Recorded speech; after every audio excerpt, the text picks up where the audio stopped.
Yes, people. What's going on? Welcome back to the channel. Welcome back to Saeed TV. We are back live Friday evening settings. We're here, man. We're here calling show. It's been a minute. Apologies for the lack of call-ins. It's just been like football after football, and yeah, man, life gets in the way. And yeah, man, I would love to do this more often. But time doesn't give us, man. You know what I'm saying? But we're here.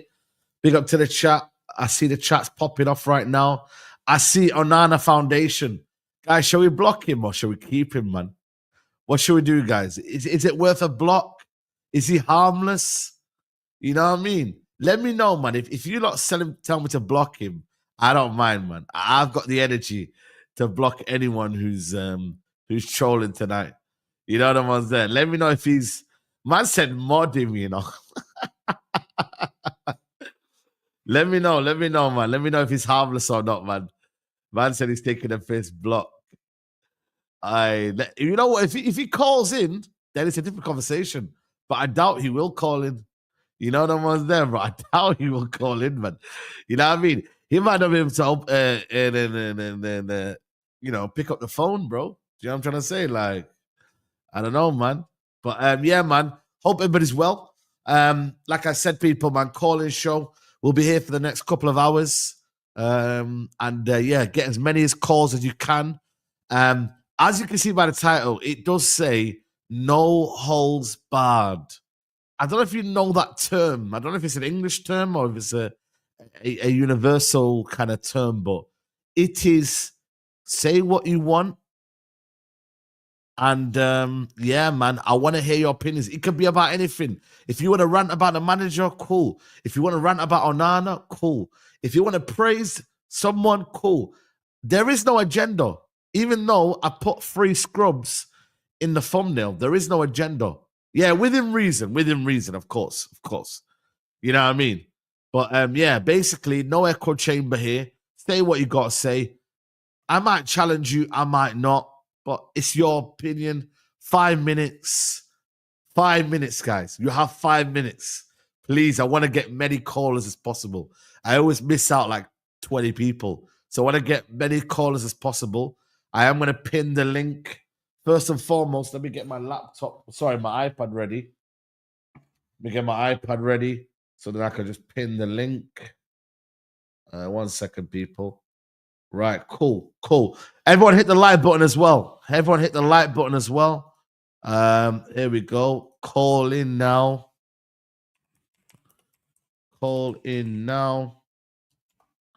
There we go. Right. There you go, people. There you go. I Put the link in the chat. 5 minutes is a long time, I know. Tell him, Joe, man. Right, there it is, man. First come, first serve. Man United fans only, please. I know, Big Six, we have community callings and all of that. Big Six is for all of that. You know them ones there. So, yeah, man. Please, let's get in there. But yeah, let's get DJ Paul, man, who's here first. DJ Paul, my guy. How you doing, bro? All good? To be honest, I'm doing great. I'm actually doing great. Like no United is I'm doing great. Honestly. Like life couldn't be any better. But United is just it's whatever now. Like honestly, like I'm at peace with it. And fans really not need to be at peace with it. Really, listen, United fans. I'm not even here really to talk about football because football right now is just it's whatever at this Mm. point. Like our rivals are doing better than us. We're 13th in the league. There's nothing really to talk about. Just come back next season.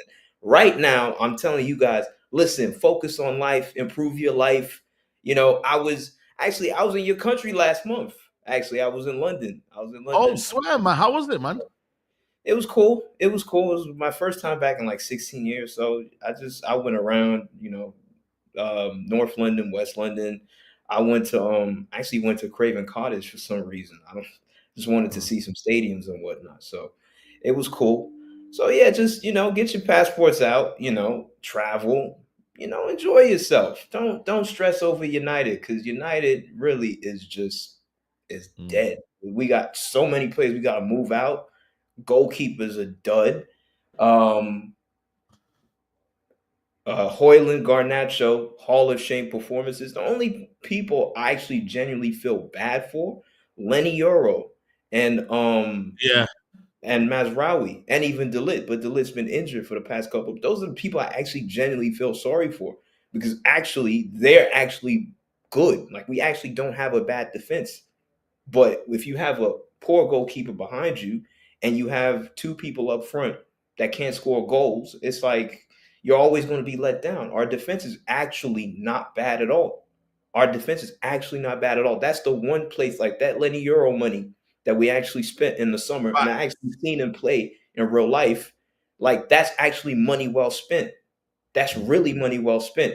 But everything is just, the way everything has been this season, like it just paints a bad image for us, really. And as for the manager, I will be real with you. This might sound controversial, but I think really and truly, I want a new manager in the summer, bro. I really do. I don't No. see this guy might be a good manager somewhere else, but I just don't really see Do you not how. vibe? Do you not vibe with his playing style? What is it that puts you off? Like, what is it that Bro, kind of like? I just feel like at the end of the day, this guy just keeps making basic errors. Like I know at the end of the day, you are given you have to work with the tools that you have. But I just feel like even with what he has, he's making basic mistakes. Like Xerxes came on yesterday, and you could clearly see the difference. Mm. That's an error you chose to make. Mm. You could have played someone else. Kobe Manu, fair enough, just came back from injury. So I wouldn't say, oh, why did you play Manu or stuff like Mm. that? But I just feel like it's just too many errors that he's making. And it's like Xerxes is clearly better than Hoyland. Like, even without adapting to the Premier League, he is night and day clear of Hoyland. So why don't you just do that? Why don't you do that? Why do you keep persisting with players that you know cannot do the business for you?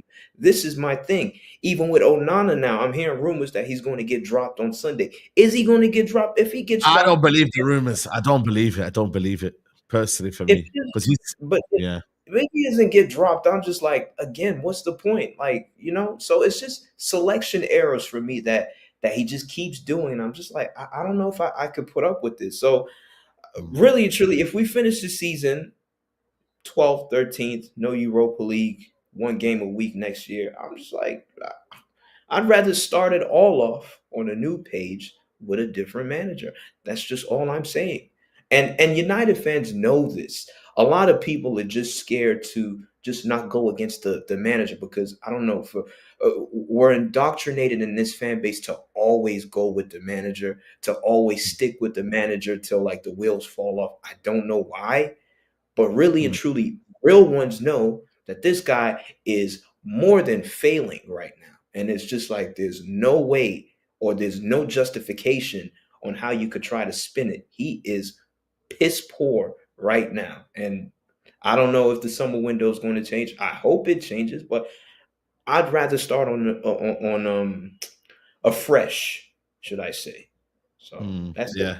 Oh, big up, man. DJ Paul, man. Nice one. I appreciate you, man. We'll catch up again, man. No Love, problem, bro. man. Big up, man. Big up to DJ Paul, man. Listen, strong words, man. But that's what it's about, man. Opinions, guys. Different opinions. We're gonna get through to you again, people, one by one. So if you lot see that you can't get into the studio, just be patient. Just be patient. I will get to you one by one. Let's get 4-3-3 presser, man. What are you telling me, bro? Yo, How you Saeed, doing, bro? big up, not much. Yo, listen, I disagree with the previous guy with all due respect. United, for the better part of a decade, we have been shit, you know what I'm saying? And in couple months, I really and truly don't expect to see much changes with Ruben Amorim and the tools that we have at our disposal right now. Not saying that he hasn't made mistakes along the way, but before Mikel Arteta got to the point where Arsenal would have been challenging the likes of Liverpool and Manchester City, he would have made mistakes as well. However, they stood with Mikel Arteta. Yes, they haven't won a major trophy as yet, but just in terms of getting to the point of challenging, he had to make mistakes along the way. You know what I'm saying? And he didn't even have the players that he would have wanted at that time when he would have made those mistakes. So for me, with Amorim, I think we have to give him a summer transfer window, and then we'll see what he will do next season. But listen, I'm here to talk about that donkey of a goalkeeper, Andre Onana, bro. Like, I'm gonna tell people this, right? When have you guys ever seen a goalkeeper vacate their position, their 18-yard box, to go all the way up the pitch to give instructions to somebody who's taking a free kick? I'm showing you the mentality and the character of this person that we have at United. The man was on international break, vacating his position to go up the pitch to give free kick instructions to a player. Like, you've never seen that before, bro. I've never seen no goalkeeper, not even at the Sunday League level, doing that bullshit. You know what I'm saying? And I mean, you're gonna come out and talk about the fact that, we're better than Lyon. They're 5th in their league, we're 13th, right? You don't come out and say those stuff, and then you don't back your talk in terms of when you play against them with that bullshit lackluster performance against Lyon, bro. Time and time again, we have seen Andre Onana making crucial mistakes for United against Galatasaray, against Bayern Munich in the Premier League. Time and time again, he doesn't come out on his crosses strong enough, right? The balls that is supposed to be the easiest of saves, he makes them look difficult. He doesn't dive well. Bro, this guy is a liability to Manchester United. There are many other keepers within the English Premier League right now and in world football that is better than Andre Onana. And Saeed, the most frustrating thing with Andre Onana, he was making the same mistakes at Ajax and Inter Milan. If you look back at the videos, people, when he was at Inter Milan and Ajax, he was doing the same thing. The difference is with United and those teams, we have more eyes on us. So people will look at these mistakes and highlight it more. But at Inter Milan, when you make those mistakes, ain't nobody talking about it. Ain't nobody going to talk about that on Sky Sports or BT Sports or BN Sports or whatever the case is. Ain't nobody going to talk about it when you're making these mistakes at Ajax. But if you look back at the evidence, people, if you look back at the videos, the evidence is there. He was making these same stupid mistakes at Ajax and Inter Milan. And I feel as if come this summer, we need a new goalkeeper. You cannot have a goalkeeper that does not give you the confidence as a fan and as a coach, bro. Like, it cannot work like that, bro. This reminds me of when Chelsea had Kepa. Like, for some games, he would play good, but other games, like, the screw is loose in the man's head. You know what I'm saying? Like, he's making friggin' mistakes. You know what I'm saying? Bro, I guarantee you have keepers in the under 8 who's better than Onana. And that's a stretch for me, like, saying that. I don't want to disrespect Onana, but it's the goddamn truth. Like, where did we find this guy? And bro, you guys talk about fraud watch. If I could prosecute somebody right now and bring a case against them, that bald-headed fraud, Eric Ten Hag, bro, where is the 700 million that this man spent? Where? Almost every player that Eric Ten Hag signed is a failure at this club. Almost every single one. You know what? Yeah. Mason Mount, number 7, bro. Rasmus Højlund, 70-something million on this guy. Bro, I'm from Jamaica, and I've said this repeatedly. I wouldn't even want Rasmus Højlund playing for my country. And we don't have a striker right now. You know what I'm saying? Like, trust me, bro. Like, bro, I'm looking at Liam Delap and those Aye, guys, that's right? crazy. I look at Liam Delap and those guys. I want to talk about Delap a little bit before I leave. I'm looking at Delap, right? And growing up, when you coach people, like they normally say, if you don't shoot, you don't know if you're going to score, right? And Liam Delap has an eye for goal. Trust me, bro. The runs that he makes, I agree. and he has that striker instinct. And I feel like we need someone like that. I know the likes of Goykeres, Victor Osimhen will be a bit more difficult. But bro, come next season, we need a striker. You can never accomplish anything in football if you don't have a striker who has some form of ability. And Rasmus Højlund, the frustrating thing with him is that he's not even doing the basics properly. It's not about scoring 10 or 12 goals, but he's not even doing the basics properly. And to point out something as well to show you guys how bad Rasmus Højlund is, if you look across the Prem, at least 18 or 17 other teams in the Prem, almost all of their strikers are in double-digit numbers compared to Rasmus Højlund, who is on 2 goals in the Prem? Look at all the strikers from every other respective team. Maybe you take Southampton out of the picture. Every other striker is on double-digit numbers. So what does that say about this guy at the club? You know what I'm saying? Wow. Nah, listen, man. 433 presser, man. Big up to you, man. Yeah. Love for coming on, bro, man. We'll catch up again, man. Yeah, Always bless. love. Big up, man. Big up to you, man. Big up to you. Let's bring my guy Daniel, man. Daniel. Yo, yes, brother. Yes. How you doing, man? How you doing? Talk to me, man. Talk to Bruv, me. literally the second guy hit the nail on the head, fam. This Onana guy just needs to his contract. I don't know how it didn't get terminated after that performance, bro. But brother, you can't be doing all this talking. Forget your performance. Manchester United, we're 13th in the table. So surely you should have some self-awareness and think, you know what, let me keep it on the down low. Let me keep calm and focus on myself. But the fact that you're playing rubbish on top of that, brother, that was a hollow shit. The thing is, after that comment, after he had that back and forth with Matic, you just knew he was going to have a stinker. And everyone keeps saying to me, oh, but Dan, because one thing we need to stop do is say, oh, I missed David De Gea, this revisionism of David De Gea. Two things can be right as well. De Gea was just as bad with his feet, and he was starting to make more and more mistakes as the seasons went on. So getting rid of him was the right thing. But Onana was not the solution. This guy is so bad. Everyone keeps saying to me, oh, but Dan, you brought Onana to be good with his feet. Brother, you're not a winger. You're not a midfielder. I don't care if you're good with your feet. You are a goalkeeper. Keep the ball out of your back of your net. And he can't even do that. And even this passing out the back thing, he's not even good at that. Every time he kicks it out and tries to think he's flipping prime Paul's goals, he gives it away. This guy, brother, after last night, that's when, before, I knew he wasn't the answer, but at least I could tolerate it a little bit. After last night, that was the final straw for me. Get a new goalkeeper in the summer. And at this point, I don't even care who it is. And you know what the worst thing is? Cool. People can say Amarim out, Amarim in. I ain't really too fussed about that. All I've said is, let me see you have a consistent style of play, and then we can judge who the good ones are and who the bad ones are. And brother, slowly but surely, in like the last 3-4 games, although I don't enjoy watching us play, I'm starting to see his style of play implemented just little bits more, bits by bits. But every time it gets to the final third, Rasmus Højlund, this guy is trash, bro. This guy is rubbish. He had that one chance where Dorgu cut it back to him, and everyone says, oh, if you give Højlund a chance to strike at a goal, he's a good finisher. Brother drags it wide. Garnacho, brother, I like, everyone sees my videos. I've been not rating Garnacho. This guy thinks he's got the ego of Cristiano Ronaldo and the ability of I don't even know who, Redmond from Southampton back in the day. This guy is rubbish. No end product, nothing. And the only reason why I will criticise Amarin for this is because you keep seeing Højlund play bad. You keep seeing Garnacho play bad. Yet these are the guys that get the most minutes in the team. Sersky, every time he's come on, he's made a difference. He's kept the ball. He's kept things linking up front. Cool, he might not be the most clinical goal scorer, but it's better than what we have at the moment in Højlund. This guy, that's the one thing I will criticise Amarin with because cool, you can say, oh, Mainu and Mount can play in the 10, but cool, he's just easing them back. But right now, that's where I will give Amarim the blame because you can see Højlund is not the answer. You can see he just isn't the answer. Garnacho, this guy thinks he's Cristiano Ronaldo. He's just rubbish. I don't know why we did not take that money from Chelsea in January. That was genuinely going to be daylight robbery on our part if we accepted that money because, brother, this guy is trash, man. Honestly, if we don't win Europa League, just like I said before, if we don't get Champions League football via the Europa League, I don't want Europe at all. I don't want it at all because This season, just write it off, man. I'm just tired of it, man. Honestly, bro. Bro, you know what it is, man. It's all like hopes on the Europa League, innit? That's what it is, man. But do we have confidence that man's going to pick the right team? No, that's the thing, though, man. And That's what I'm where, saying, man. you know, like we got to hope that Hoyland's fit enough for that game, and then maybe we might not see Garnacho or Hoyland, or at least both of them are not on the pitch.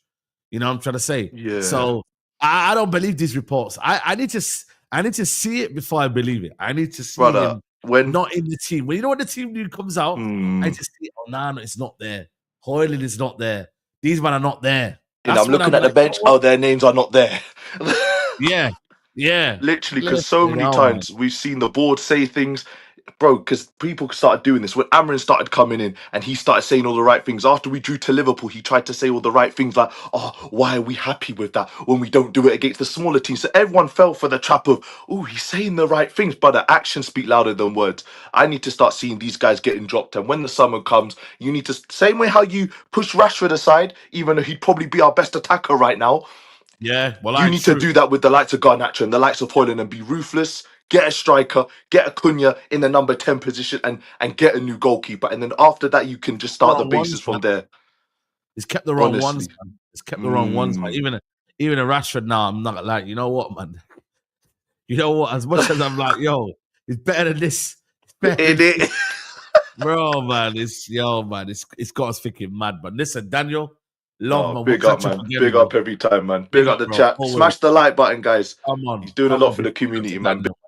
Big up, man. Big up to my guy Daniel in the building. Let's get Meckz involved. My guy Meckz, what are you saying, bro? What are you saying, bro? I'm good. How are you, man? How are you, bro? It's been a minute. Man's good, man. Man's good. I'll be there on Thursday, innit? So we'll link up on Thursday. Yeah, man. Come on, bro. All bless. But bro, it's not even meet me in the car park. Meet me in the player entrance. Meet me in the player entrance. You lot thought Faz was bad. If I go there and I talk about these players, yeah, I'm telling you now, they'll kick me out of Old Trafford. They will kick me out of Old Trafford, yeah? I just want to ask a question. Can you name me 5 top black goalkeepers right now?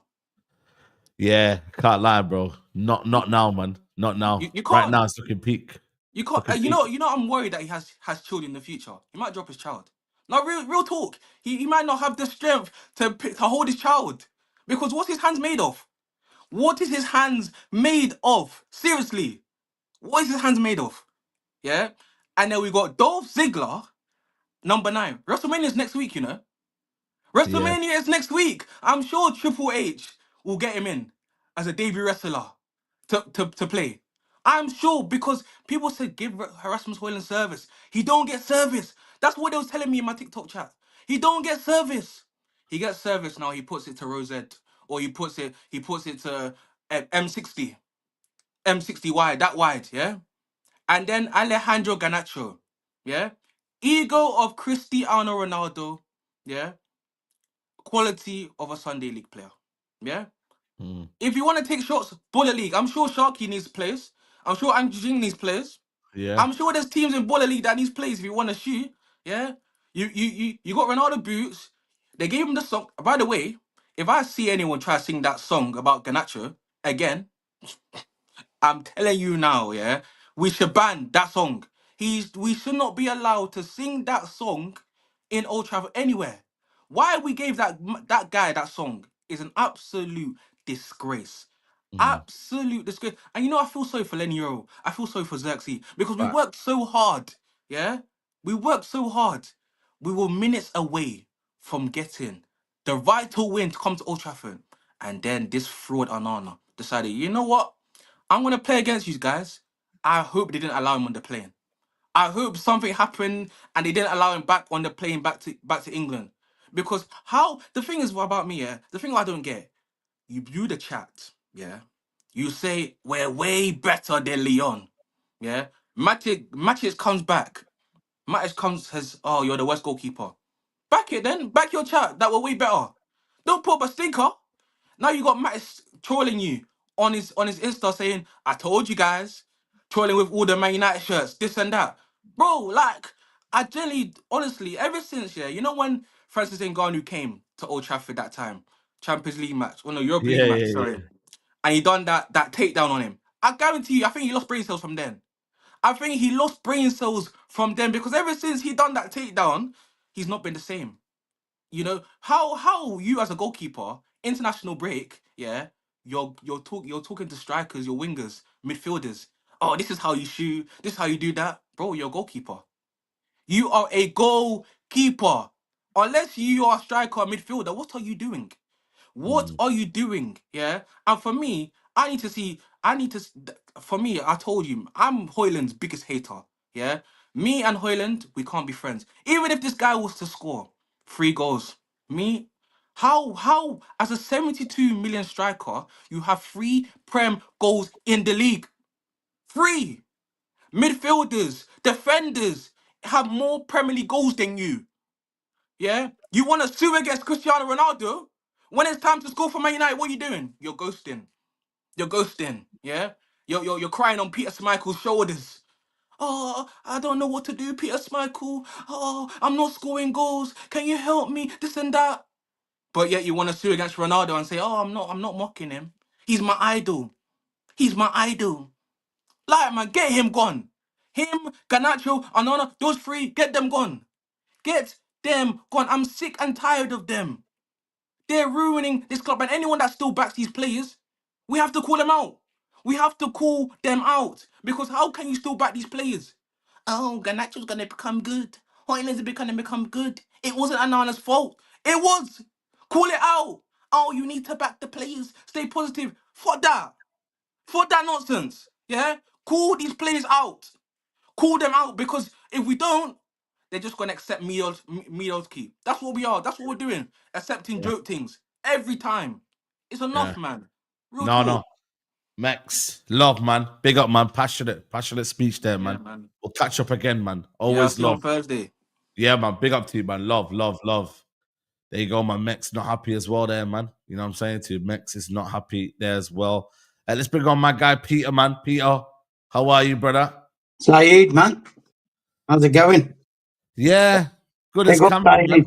It's Big enjoying up, the Saeed sunshine. chat. Saeed, let me just say this. Let me give you kudos for calling Onana the African Bart Simpson because you nailed it straight away, boy, didn't you?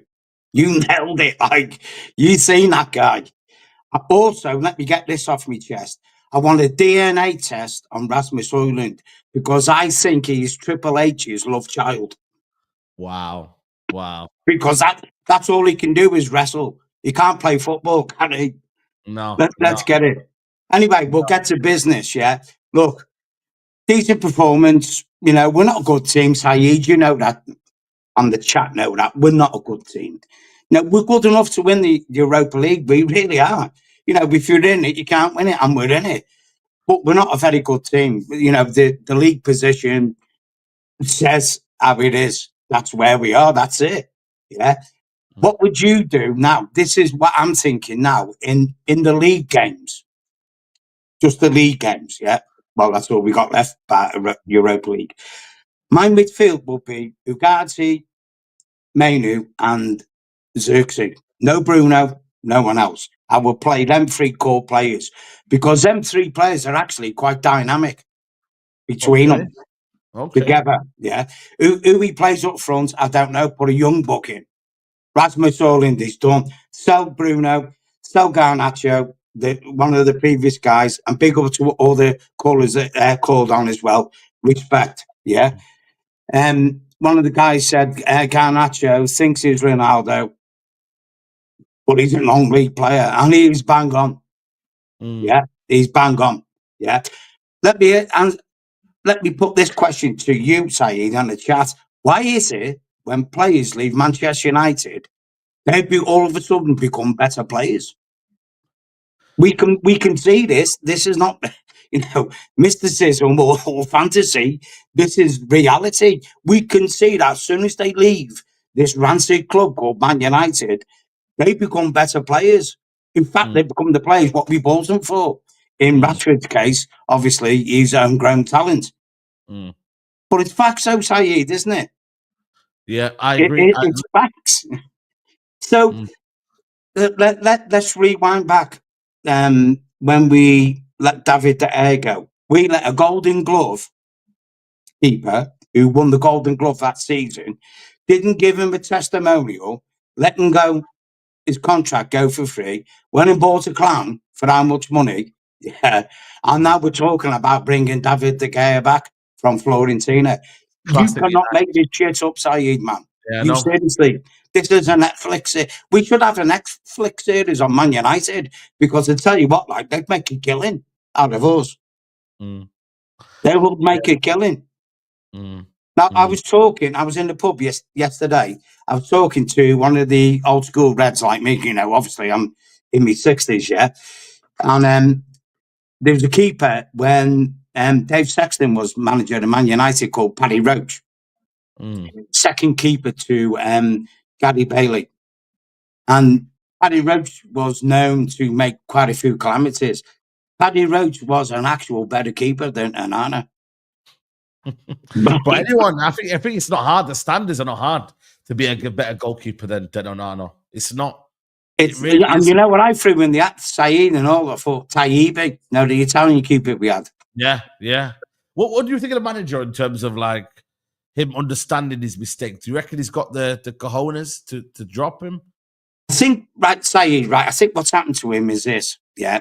He's got dropped into a dangerous situation, let's put it that way. Yeah. In hindsight is a good thing, isn't it? Saeed and chat, yeah. Maybe they should have just kept Rude there because they were going to sack Eric Ten Hag. They should have just maybe kept Rude there and then brought him in next summer. Right. This is my concerns because obviously time's of the essence for your callers. Yeah. I want us to buy players now for a project, not for a manager. We've just seen the calamity of ripping £600 million on players for managers' vanity projects, and it goes epically wrong. I do not want this to happen to Amorim. Now, if Amorim cannot change or bend the way he thinks he plays football, then maybe he's just not the manager for Man United, is he? Have you ever considered that point? Maybe he's just not the man. If he cannot adapt, let's put it this way. He turned around and said it, Saeed, in one of his presses. Yeah, this is the system I play. Yeah, 3-4-3 with pressing wing backs. I'm not going to change. Big mistake. He should never have ever spoke them words because soon as you say them words, people will pull you to pieces. When you have to change your system to win a game that's of importance to further whatever competition you're in. You cannot have a rigid system in football. This is the facts. You can't. Look at how Manchester City have fell apart because Pep has heavily relied on Rodri. They epically fell apart. Yeah. You have to have a fallback position. You can't go, well, if I can't play 3-4-3, then I'm still going to play it. We're done. No, sorry, mate. Yeah. Sorry, no, you can't do it. So this is what I want us to do, is to buy players that will fit the project. Well, I use the term project loosely, Saeed, and you know that yourself, because we don't actually know what the project is. But we want to buy players. For me, everyone knows, I'm a fanboy, Xavi Simons. Xavi Simons is a utility player that can play striker, left wing, right wing, and drop back. Left wing back, right wing back. So these are the players we need to buy. We need to buy utility players. Not the greatest in the position, but good in a few positions. Yeah? Because at the end of the day, it's like this. Look at Mason, Tiny Tim. Oh, God bless his heart, little Mount. Yeah? £60 million to bench warm. £60 million to bench warm. You know what Mason Mount said to Phil Jones as Phil Jones went out of Old Trafford and Mason Mount come in? He went, "Oh, my beer, I'll show you how to warm a fucking hospital bed." Because we just spent £60 million on crap. Yeah. Literally crap, Saeed. Anyway. Crazy.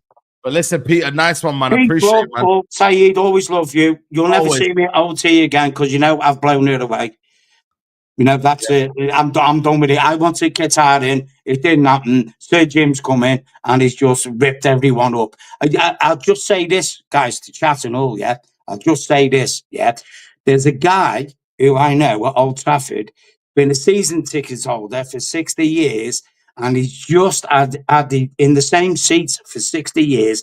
He's just had his seat moved to fit in for corporate business plans, i.e., seats that will cost £400 upwards or AKA £5,000 a year. No apologies, no letters, no nothing. Just cut him dead. That's the quarter sexual rat, Sir Ratcliffe.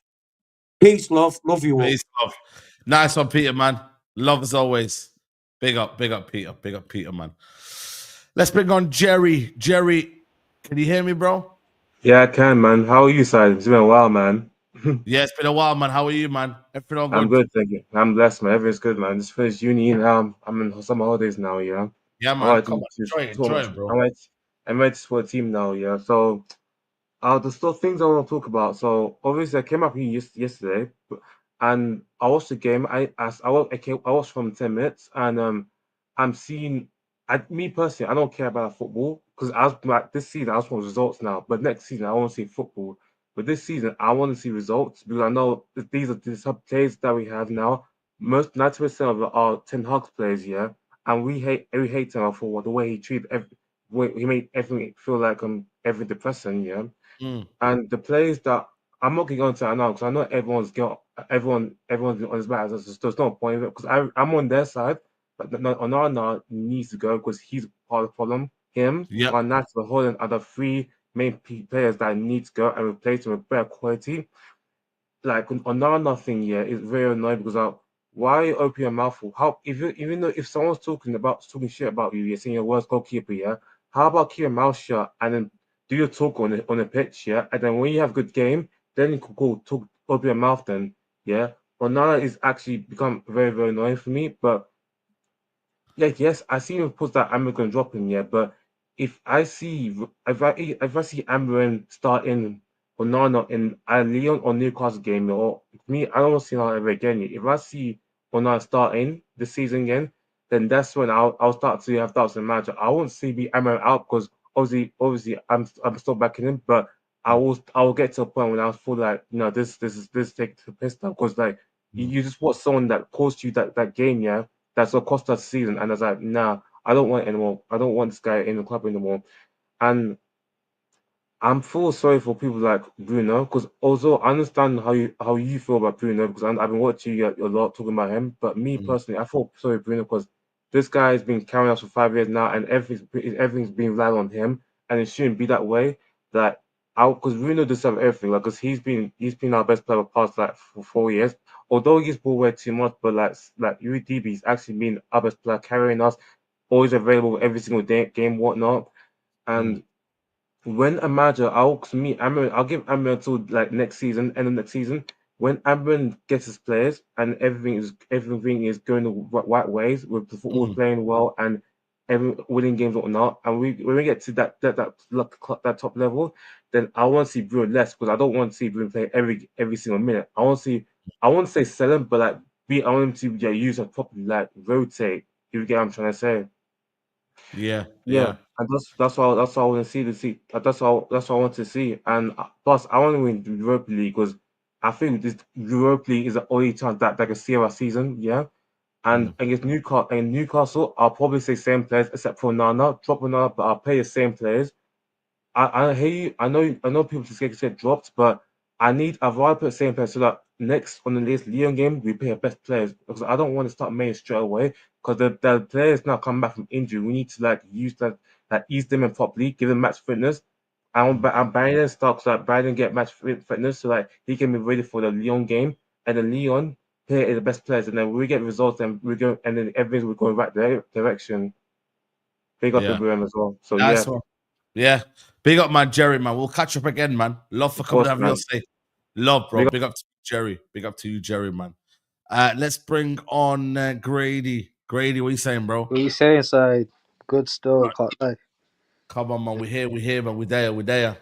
Yeah, man. I won't lie to you. This Onana Don, yeah, he needs to go, man. Mm.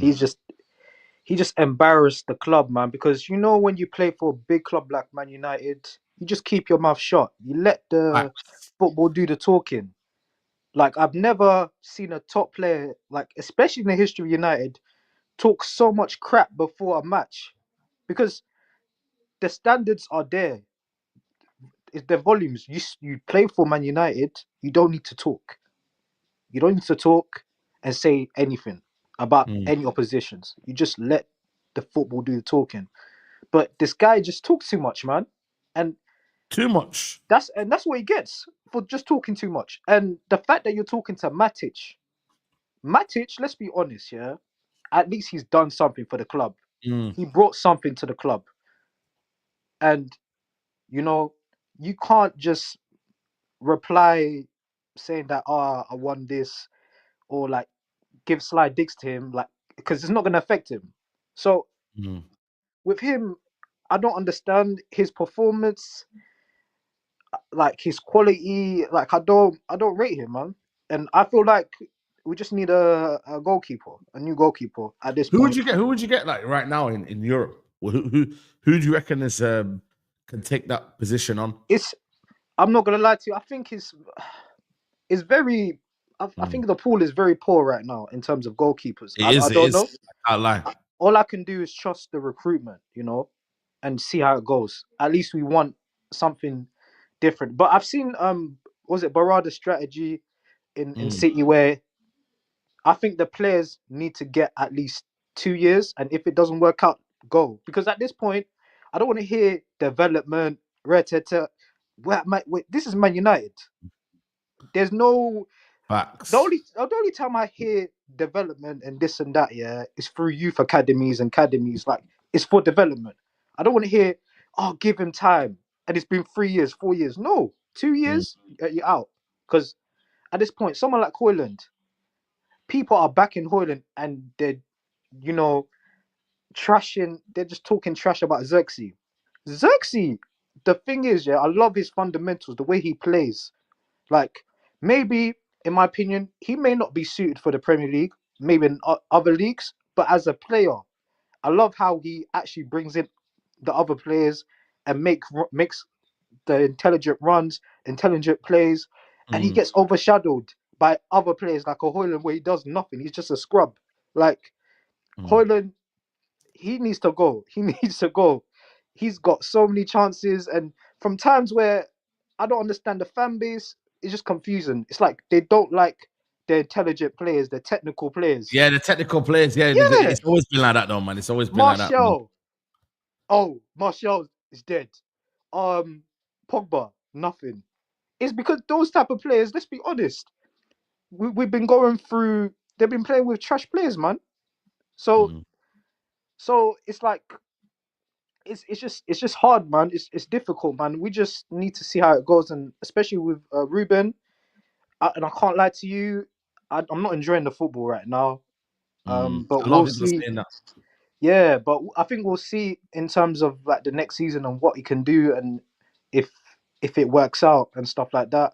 Mm. But I feel like we just need to bin a lot of these players, man, and start off fresh because it's the same thing. It's the same thing. At this point, it's the players. I think, and they're not doing any justice, man.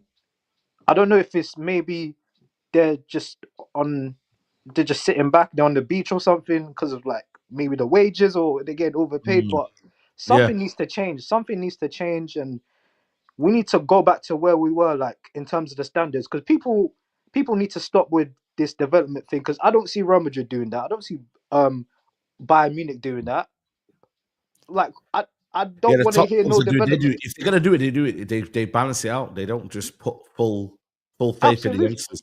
absolutely. That's why we need the best recruitment in terms of the players that can actually fit what Ruben Amorim's trying to do.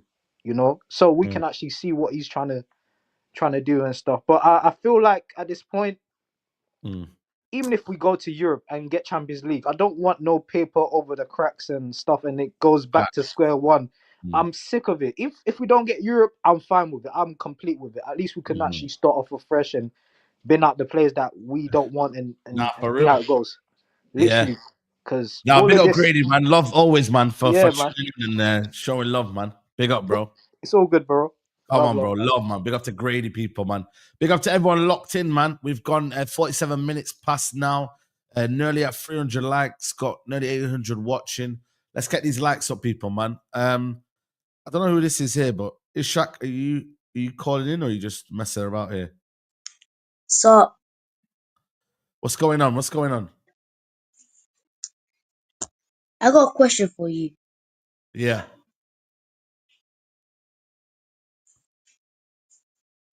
Yeah, this one's messing around, I can tell. Yeah, this one's a troll, I can tell. What are you saying, Chris? Yo, what you saying, Saeed? You good? Yeah, man, I'm blessed, man. I'm blessed. What are you telling me?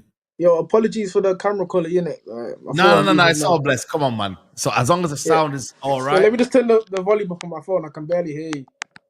Had it down. No I worries. was watching on backstage, innit? Yo, Yeah. What are you telling me, man? What are you telling me? How you feeling, bro? I can tell you're not feeling great. Nah. You know what? Have you ever heard the saying that you're in so much pain that you can't cry? That's Manchester United, bro. So much pain that I can't cry. Like it's just it is what it is. You know what my problem is, like, especially with Amarin. Some people might say we need to keep him in and give him time and all that. This fan base. They said the same thing about Ten Hag. Look how that worked out. With Amarin, any Manchester United manager that plays Garnacho, Højlund, and Onana needs to go. Onana, Aind should be there over Onana. Højlund, Zirkzee should be over him.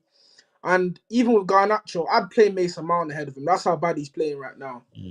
He's making, like, it's so simple. Playing the right players, playing your best players is such a simple thing. It's not hard.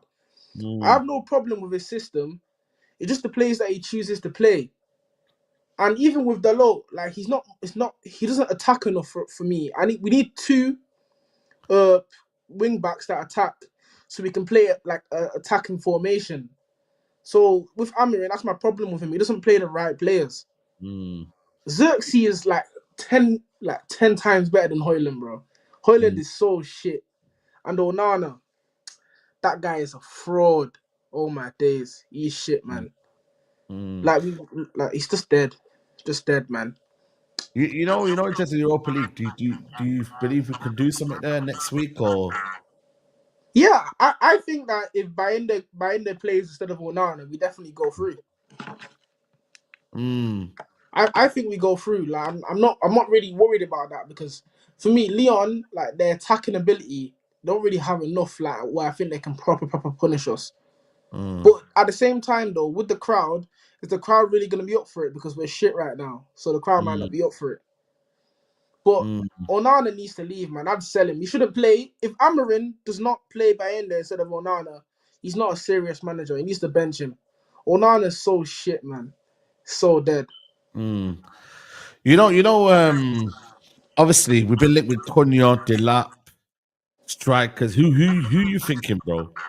I don't want Delap, bro.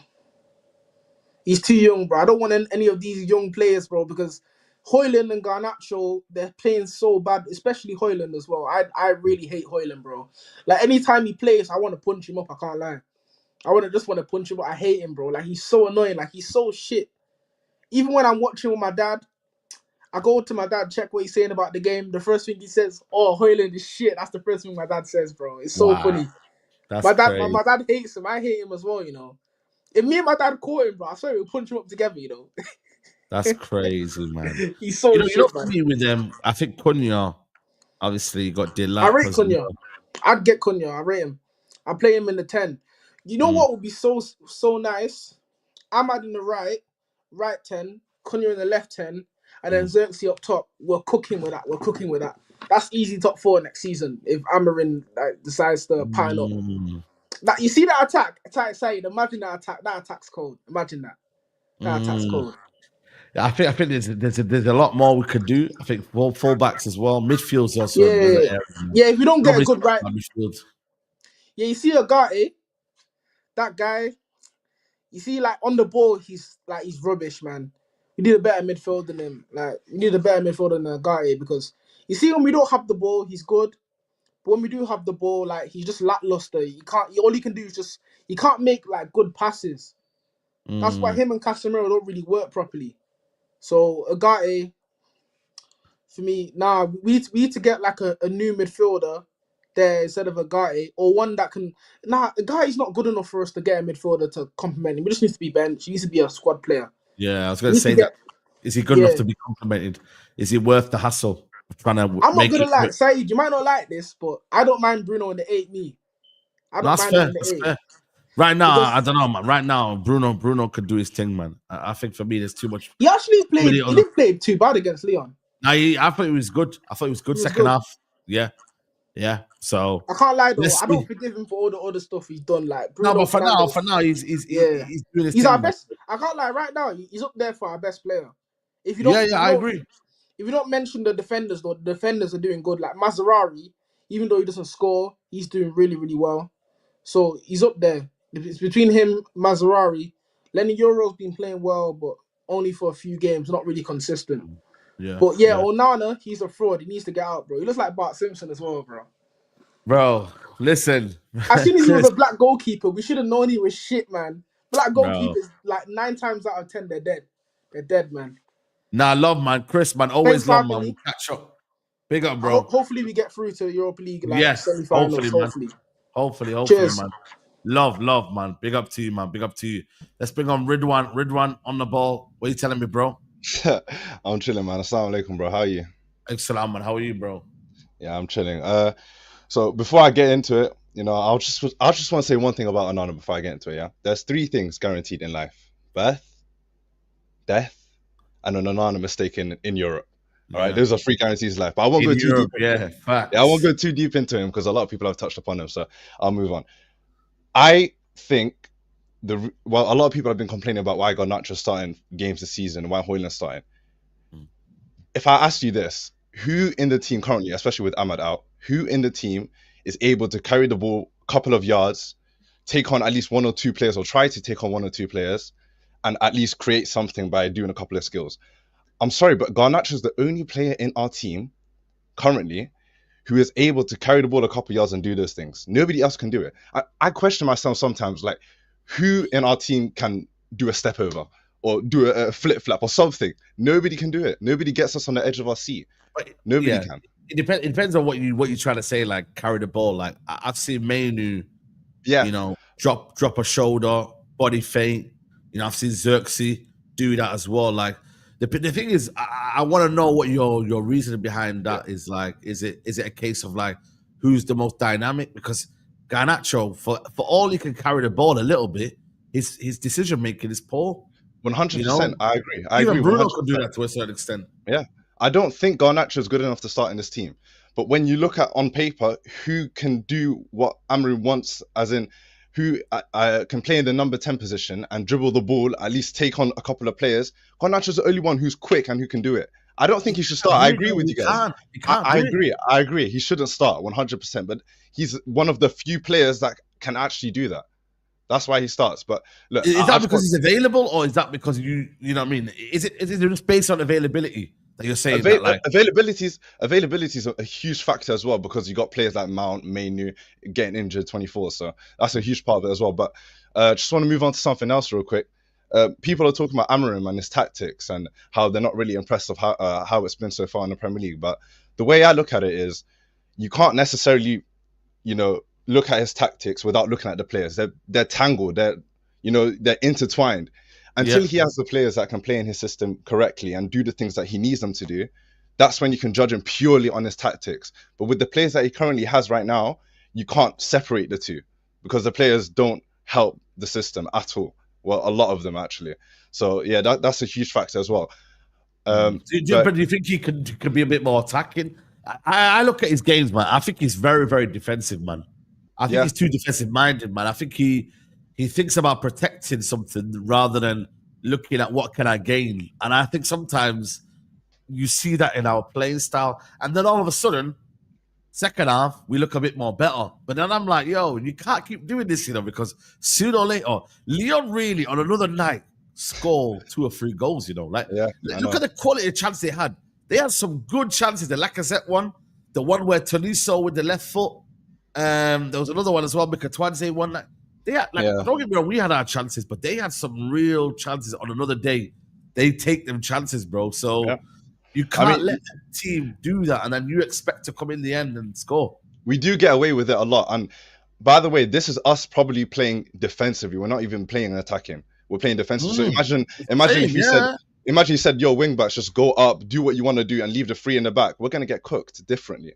I mean, most of our best games this season have come from when we're playing deep and are able to hit them on the counter, like against all the big teams away from home. But yeah, if I just I'll move on to something else real quick before I finish. I know there's a couple of people want to talk. I want to talk about how this transfer window is the most sale reliant. Like, if we don't sell players, we won't buy players. There's a lot of talk about Cunha, a lot of talk about Delap. But what's also being said in the media is if we don't sell players, we can't buy players. It's going to come to a time where we can't buy anyone until we sell the likes of Rashford, the likes of Sancho and everything. So unless we can make money, we're not going to buy any players. And also on the transfer window, how well we do in this transfer window, in my opinion, I think this is our most important transfer window in years, because how well we do in this transfer window will set us, if we do bad, it will set us back 2-3 years.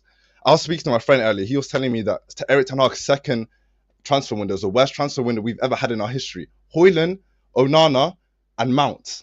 Yeah. The worst transfer window in our history, 100%. So how well we do in this transfer window will determine how well we do for the next couple of years, because we don't have money to play with at all. We don't have money to play with. So guys are talking about Delap, Cunha. Well, can we get Cunha? 60 million. There's reports about how he wants to come to us, but I don't think we can. Competition as well. Huge competition. Huge. But apparently Europe is not really a big factor in his case, whether he wants to come to us or not. He's not. So, he won't leave Europe. So just listen, big up, man, Ridwan. Right, Love for coming on, man. Appreciate it, man. I appreciate your work as well, man. Appreciate your work. Huge inspiration. Always, man. Always, bro. Keep what you're doing, man. We'll catch up, bro. Salam. Big up to you, man. Let's bring the super chat that came in there from VRA. Says, if he started with the same 11 we finished with, I'm confident would have made light work of yesterday's game. Bring in Eddie Howe, British, and 4-3-3. Simple football. I'm done with this hipster shit.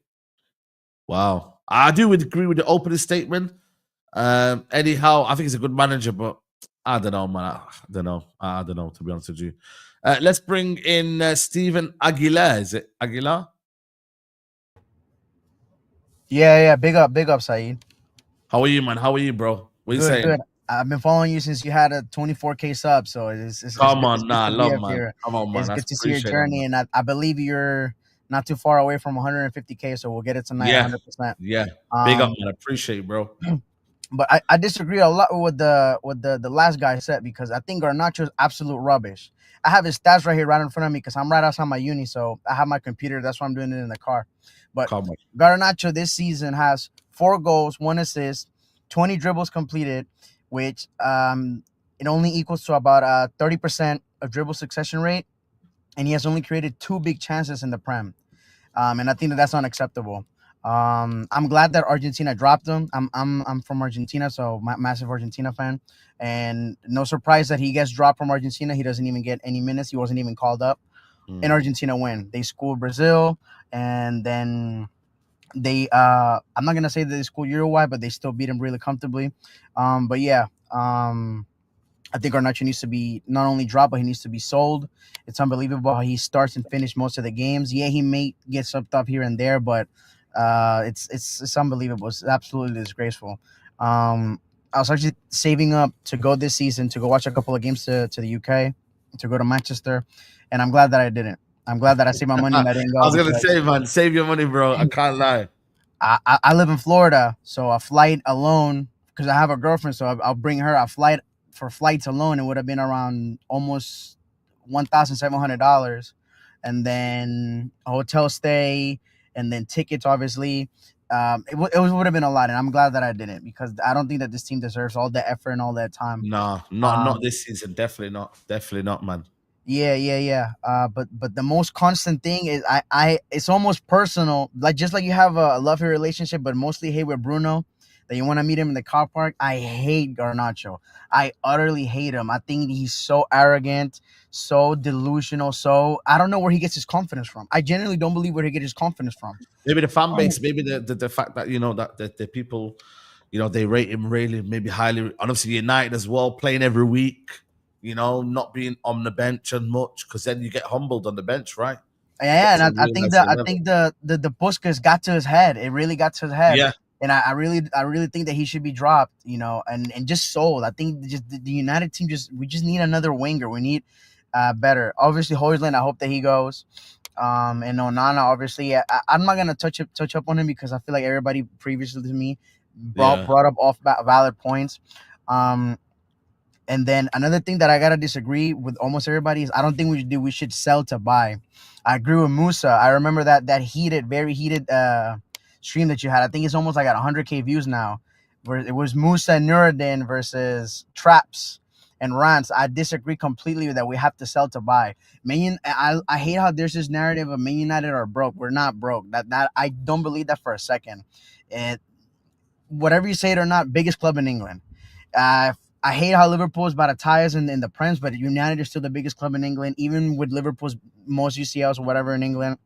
That's rubbish. We're the most marketable club. The fact that we may not get Europe, and I hope that we don't, if I'm being honest with you, because we need to start and reset, and we still may be able to attract players. That just goes to testament to show that we're a big club. And for that reason, I don't believe that we need to sell to buy. Obviously, we need to get rid of the dead weight, because when you have players like Højlund, Onana, Garnacho, and sometimes Bruno, right?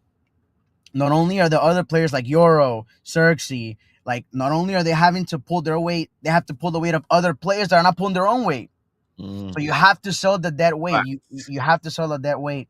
But I think that the two things that we really need to focus on is the forward line and the keeper. Now the keeper, I don't really have any options. I could say the keeper from Bilbao, Rulli, he's from Argentina, so maybe a little biased, but he's still good. They don't have a really bad goal difference there in Spain. The keeper from Frankfurt, he's decent, I guess. Yeah, he looked, bro. He kept the minute last night. Yeah, him. He looked good. Yeah, and then unpopular opinion, I think Vicario is good. I think that there's talent there. He's young. He's only, I think, on like 70 or like 68,000 or 70,000 a week. So we can definitely match that and even enter up more. He's doing nothing at Spurs. But yeah, that's it, man. I know my 5 minutes are about to be up, and I want to give everybody a chance to wrap up. No, I appreciate it, man. Yeah, it was great talking to you. Like I said, I've been with you since 24,000 subs, and seeing that journey is awesome. And I'm glad I can be a part of it. Nah, thank you, man. You're top caller as well today, man. And great to have your opinions, man. We'll catch up again, man. Big up, bro. Yes, sir. Big up. Big up, man. Big up to you, man. Big up to you. Let's bring on Ali Nabil. Hey, bro. Hi, Saeed. How you doing? How you doing, man? Everything all good? Depressed. Man United, man. Oh my God. That's it, bro. That's it. Everyone just, I want to hear what you guys have got to say, man. How you feel, man? It was a very bad season, my God. It was a very bad season, and we all talking about saving the season by winning the Europa League. Then Onana, I don't know. Yeah, it's true. Yeah, another opinion. And then Garnacho, oh my God. Garnacho, after the first game, I said, no, he didn't have to play any game for any minute for us. The first game was so bad. And then you see him in City game, and then you see him yesterday. He will not give us nothing. But at the same time, everybody says we have to put Mount. But Mason Mount didn't play 45 minutes of football for 2 years. Right now, I see a lot of lads, a lot of the fan base taking Amorim doing that, Amorim doing what he do. But guys, if I was at Amorim place, if you don't put Garnacho, how can I trust Mount? How can you trust Mount? You put more principles, so as in like give the ball and give and go, maybe a bit more intelligent runs. I don't know, like there's something a little bit more positionally aware, like But if you see Amorim at Sporting, you have players like Trincao. he Yeah, was a little bit yeah. like Garnacho. He needs in his squad this player that can give. He needs an Ahmad, but Ahmad is not available. He needs that player to have some speed, that can run, that can take a long pass. Mount will never do that.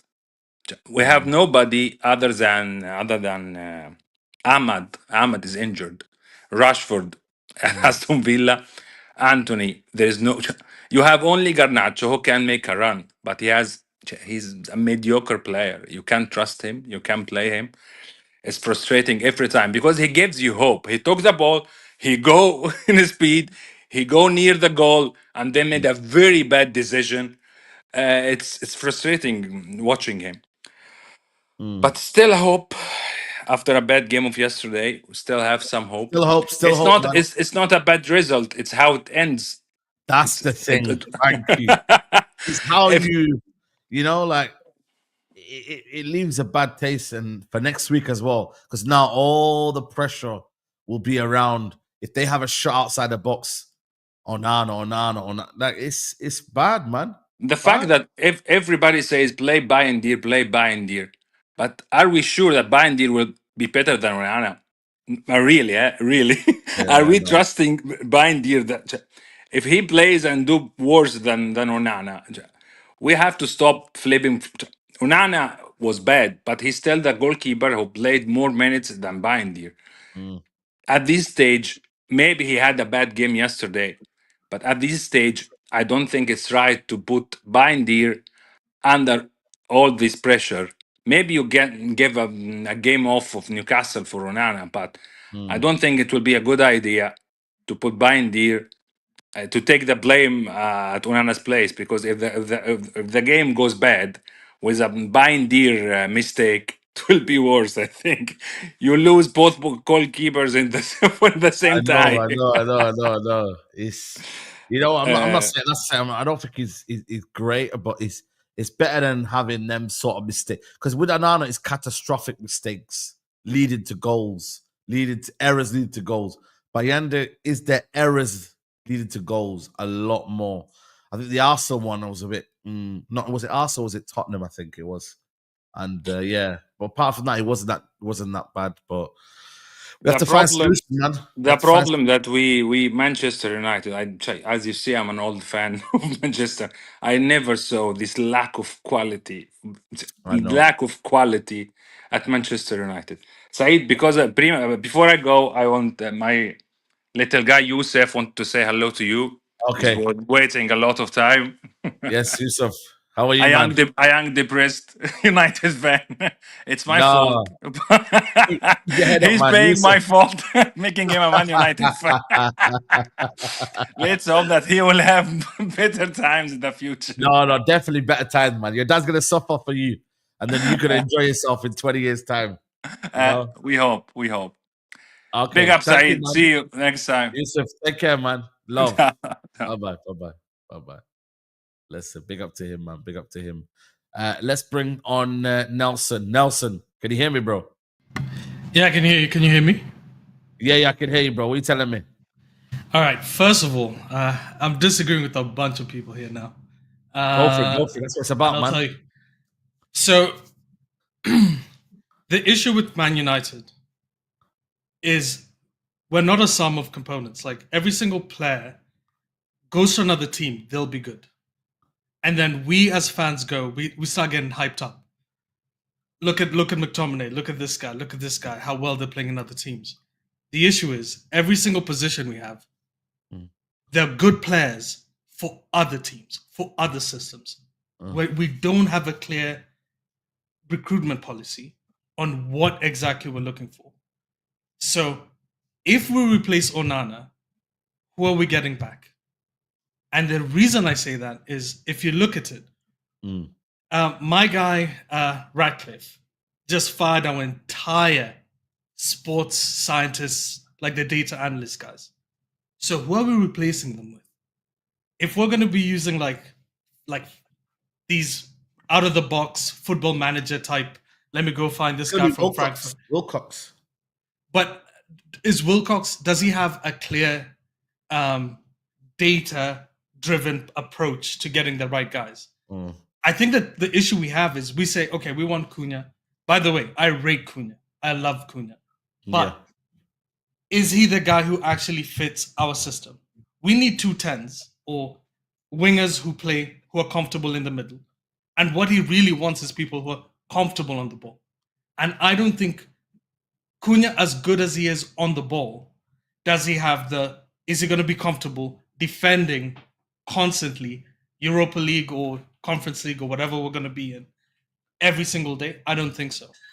And the issue I've had with all of the players, we as fans say one thing, but I would love to hear the recruitment team, like Wilcox, and hear who are the kind of characters he's trying to go for. Because my concern is, I'm a data guy, by the way. That's what I do for a living.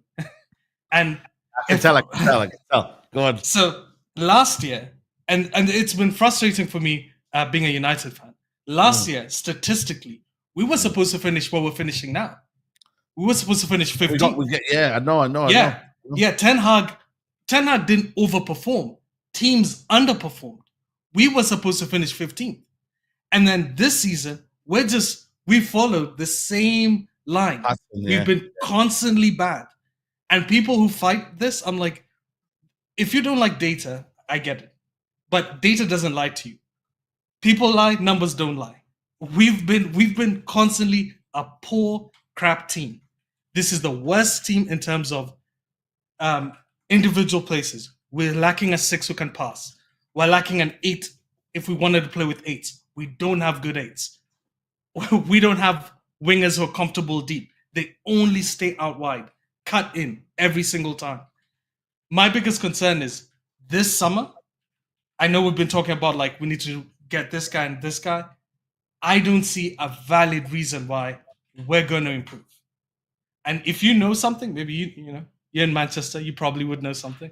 But if you know something about a guy coming in, and Wilcox is supposed to be this great savior, I don't see anything yet. I genuinely think next season we're going to be mediocre again. And I don't think fans are comfortable with that feeling yet. I feel like we're going to be between 8th and 10th. I think we'll improve a little bit under Amorim. He might get fired. I think he will get fired. But not because I don't rate him. Is your data telling you he's getting fired? He will get fired. Because he needs a better defensive midfielder. Casemiro is going to get worse next year just because of age. He won't be able to, track runs as well. Teams have already sussed us out. They know how to play against us. And here's the thing. I find the way we talk about recruitment so funny. Like, if we get 5 players, we're going to be better. It's not like other clubs are going to improve. Other clubs have recruitment guys that are data approach. Bournemouth is better. Brighton is better. Nottingham Forest now is better. All these teams are so much better than us, like right now. I agree with that. So I think the reason why we'd finish 10th is I see some teams are trash. I think Tottenham is going to go down. I think a couple of other teams aren't good. And I guarantee we are not, and I'm telling you now, Saeed, because I know I'm going to be on these, I'm going to see a couple biryani talks. I'm going to see a bunch of other stuff that you're going to do. But hold on. We're finishing 10th, but we need to see better players suited for, I don't care which manager it is, a clear system. We need stronger, better passing central midfielders. Højlund needs to go. Onana needs to go. I think I'm one of the few guys who says Garnacho isn't horrible. He's shit right now, but it's because he hasn't had time to develop. Send him on loan to Spain or something. Get another guy in who's an actual proper winger. Someone we know what he is. That's what I think. Okay. I get it. I get people. I get his. I have one. Oh, I'm over time. I'll back out. No. Appreciate, man. Yeah, like I said, I'll back out. The data don't lie. You said the data don't lie. We'll find out. Don't lie. Yeah, we'll see. All right. Yeah. Cheers, man. No. Thank you, Nelson, man. Bit something different there, guys. A little bit something different. Keep smash the likes up, people, man. Let's get to 400 likes, man. And I will be getting you one by one. So be patient, guys. I see you all there. Don't worry, man. We're gonna be going on for another hour or so anyway. So it's all good. Let's bring on Mr. Sparrow, man. Mr. Sparrow, can you hear me, bro? I can hear you, Saeed. Can you hear me? Yeah, definitely. What are you saying, bro? You good?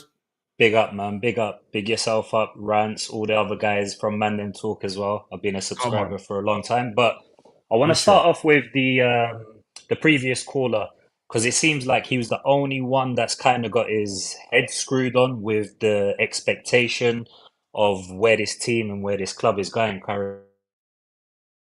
Because I think right now, what the issue with the club is mainly is that the fan base are stuck somewhere between idealism and realism, and they can't accept where we are currently. We're 13th in the league, and we're hanging on in the Europa League by the skin of our teeth. Let's be real. Facts. If we go through this round, realistically, we probably get knocked out the next round. And even if we get to the final, I don't think anyone is really, really confident that we can do something with this squad of players. So, in terms of what Nelson said, the previous caller, us getting up to around 8th and 10th, it's 100% realistic that that's the best we can possibly do next year, because not only are we going into the market to improve what we currently have, but everyone around us is also going to improve. And they're not going to improve with the 20 to 30 million pound signings that we're going to be doing, because one, we ain't got money. Two, I don't even know if we're going to be able to sell the players that we're hoping that we're going to sell, the likes of the Oylands, the Garnachos, the Onanas. So it looks like realistically next year we can't have too much of an expectation from a club. So we need to bring that down firstly. When we bring that down, the pressure on the manager is going to be relieved a little bit as well. At the same time, I do agree that this manager is going to get sacked eventually. Well, why is that? The reason why I say that is because I think he hasn't shown us enough with the time that he's had and the things that he's promised us. You remember when he came in, he said he promised we're going to see something by the end of the season. Have you seen that, or have you got an inkling of what he tried to say? Because I haven't really, apart from a shape, I haven't really seen a style of play. I haven't Obviously, really the injuries seen have him. not helped. The injuries haven't helped, but I get what you're trying to say. Like, it's not been the idea, but it's been something. It's not, yeah. It's not been something to the level that we saw with Arteta when he came into Arsenal. Remember, Arteta was playing a free at the back as well in his first season, in his first half season, let's call it. And then the next season, even before that season ended, we were seeing something with Arteta. He was doing the high press, he was doing the high energy football, albeit he didn't have the players he wanted, and albeit some of the players he needed to get rid of, Aubameyangs and these guys, he didn't really want there. And the reason why this guy is not going to make it is, one, because of what I just said, and two, it's because of what Nuruddin always says. The Premier League is our bread and butter. The Premier League, he hasn't shown anything for us to look at and say, okay, we can be hopeful. We can see that despite this guy having only Højlund, Garnacho, Onana, all these players that no one really rates, or only some people rate. If he does get the players that he eventually does, we can see something working. We can see a high press. We can see a style. We can see what's happening in midfield. Yesterday's game, I was seeing at points, I was seeing Ugarte, one of the most advanced midfielders on the pitch for us. Ugarte. So I'm watching this game and I'm like, what the hell is going on? Is this like some freestyle football? This guy's trying to play like cage football on an 11-a-side pitch. Like, it just seems off. Nothing seems right with what he's trying to do. That's why I think he eventually gets the sack, man. And this myth about... I've got one question for you, Saeed. I know, I kind of know the players that you want to keep, and I kind of know the players that you rate. I rate the same players that you rate. Realistically speaking, Bruno, Ahmad, Mazraoui, Lenny Yoro, Delict, and Xerxes. These 6 players stay, yeah? Yeah. Name me five more signings that we get that go straight into our 11, yeah? Realistic signings that get into our squad. Okay. With forget what we do with Garnacho and Hoyland. Forget those guys. Yeah, They go on the bench. Dilap. Yeah. I rate him. I think Cunha maybe. Yeah. I'm gonna say Edison. I know you like Edison, yeah. I'm gonna say what's the brother from Leverkusen? The right wing back. Frimpong. Okay. And I think we need maybe a centre back, maybe a left-sided centre back. I'm not sure on that one, but yeah. Or even with Aid in heaven. Yeah, but I think there's too much pressure on that one. I think we still need one more centre back because I think Lindelof will leave. Sandro Martinez can't be trusted. So yeah. And what my follow-up question to that was going to be with, and then the keeper as well. I forgot about the keeper. Yeah. And let's say we sign a decent keeper there as well. Yeah. Let's not name anyone, but let's say we sign a much better keeper than what we've currently got. Where do you see us finishing with those 5 signings and the current 6 players that we're going to keep? Top 6, about top 6, 7, around there. Not top 4, but around maybe 8 to 6. So you think we're going to be better than Chelsea? What, Chelsea? Chelsea will be around where they are now, 4th, 3rd. You think we're going to be better than Man City? No. Arsenal, no. Liverpool, no. Newcastle. No way. We can because they always have one off season, one bad season. Yeah, that's because they didn't have the depth. They didn't have the depth in their team. We'll be where Brighton are now this season. Around 8th. So around 8th. That's where we're... Yeah. And that's why I said what I said with Nelson, agreeing with Nelson, because even if we sign that, and that's an ideal window, by the way. If we get those 5 or 6 players that you just mentioned, for example, that's the best where we're going to get to. This season's a write-off. I think Amorim has also shown that he is out of his depth, man, because the players that he picks, the 11 that he picks game on game, and this whole idea that he has to like put out a certain team and a certain style against certain teams, he's shown many times that it hasn't worked, and he's completely out of his depth when it comes to it. And I just think he's overcomplicating it. He's a bit too smart for his own good. And eventually, I think next season's his last season. Man. Yeah, so, we'll see. Hopefully not. And sad to say because I like him. Yeah. Fair enough, man. Now, Mr. Sparrow, man, love, man, always love, man. We'll catch up again, man. Love, man. Big up, bro. Always. Big up, definitely, man. I'll join in again. Yeah, definitely, man. Love. Big up to Sparrow in the chat there. Let's bring on Biggie Smalls, man. Biggie Smalls, what you saying, man? Yo, Saeed, how are you? Yeah, not too bad, man. Not too bad, man. How are you, man? Where's where's the musical instrument, man? That's how you said you're gonna play it for me. Yeah, I just called in to check on you. Yesterday after the watch along, you are not looking so well. You're in a really bad state. How are you doing today? Talk to me. How you feeling, man? Are you optimistic? Are you good? Like, how are you feeling? Yeah, regarding the second leg, I think that we have a chance with Old Trafford. We have a good chance of beating them when they come to Old Trafford. But regarding the game yesterday, I was really not impressed by Ruben. I think he was so pragmatic, choosing two defensive midfielders, that is Ugarte and Casemiro. Even Cherky had to say something about it. He said that we came in with 2 defensive midfielders, and they are going to attack us even more at Old Trafford. But maybe even if they attack us more at Old Trafford, we'll have a better game because we always play well when teams are attacking us. So, and regarding the game yesterday, we might blame Onana, but come on, we are United.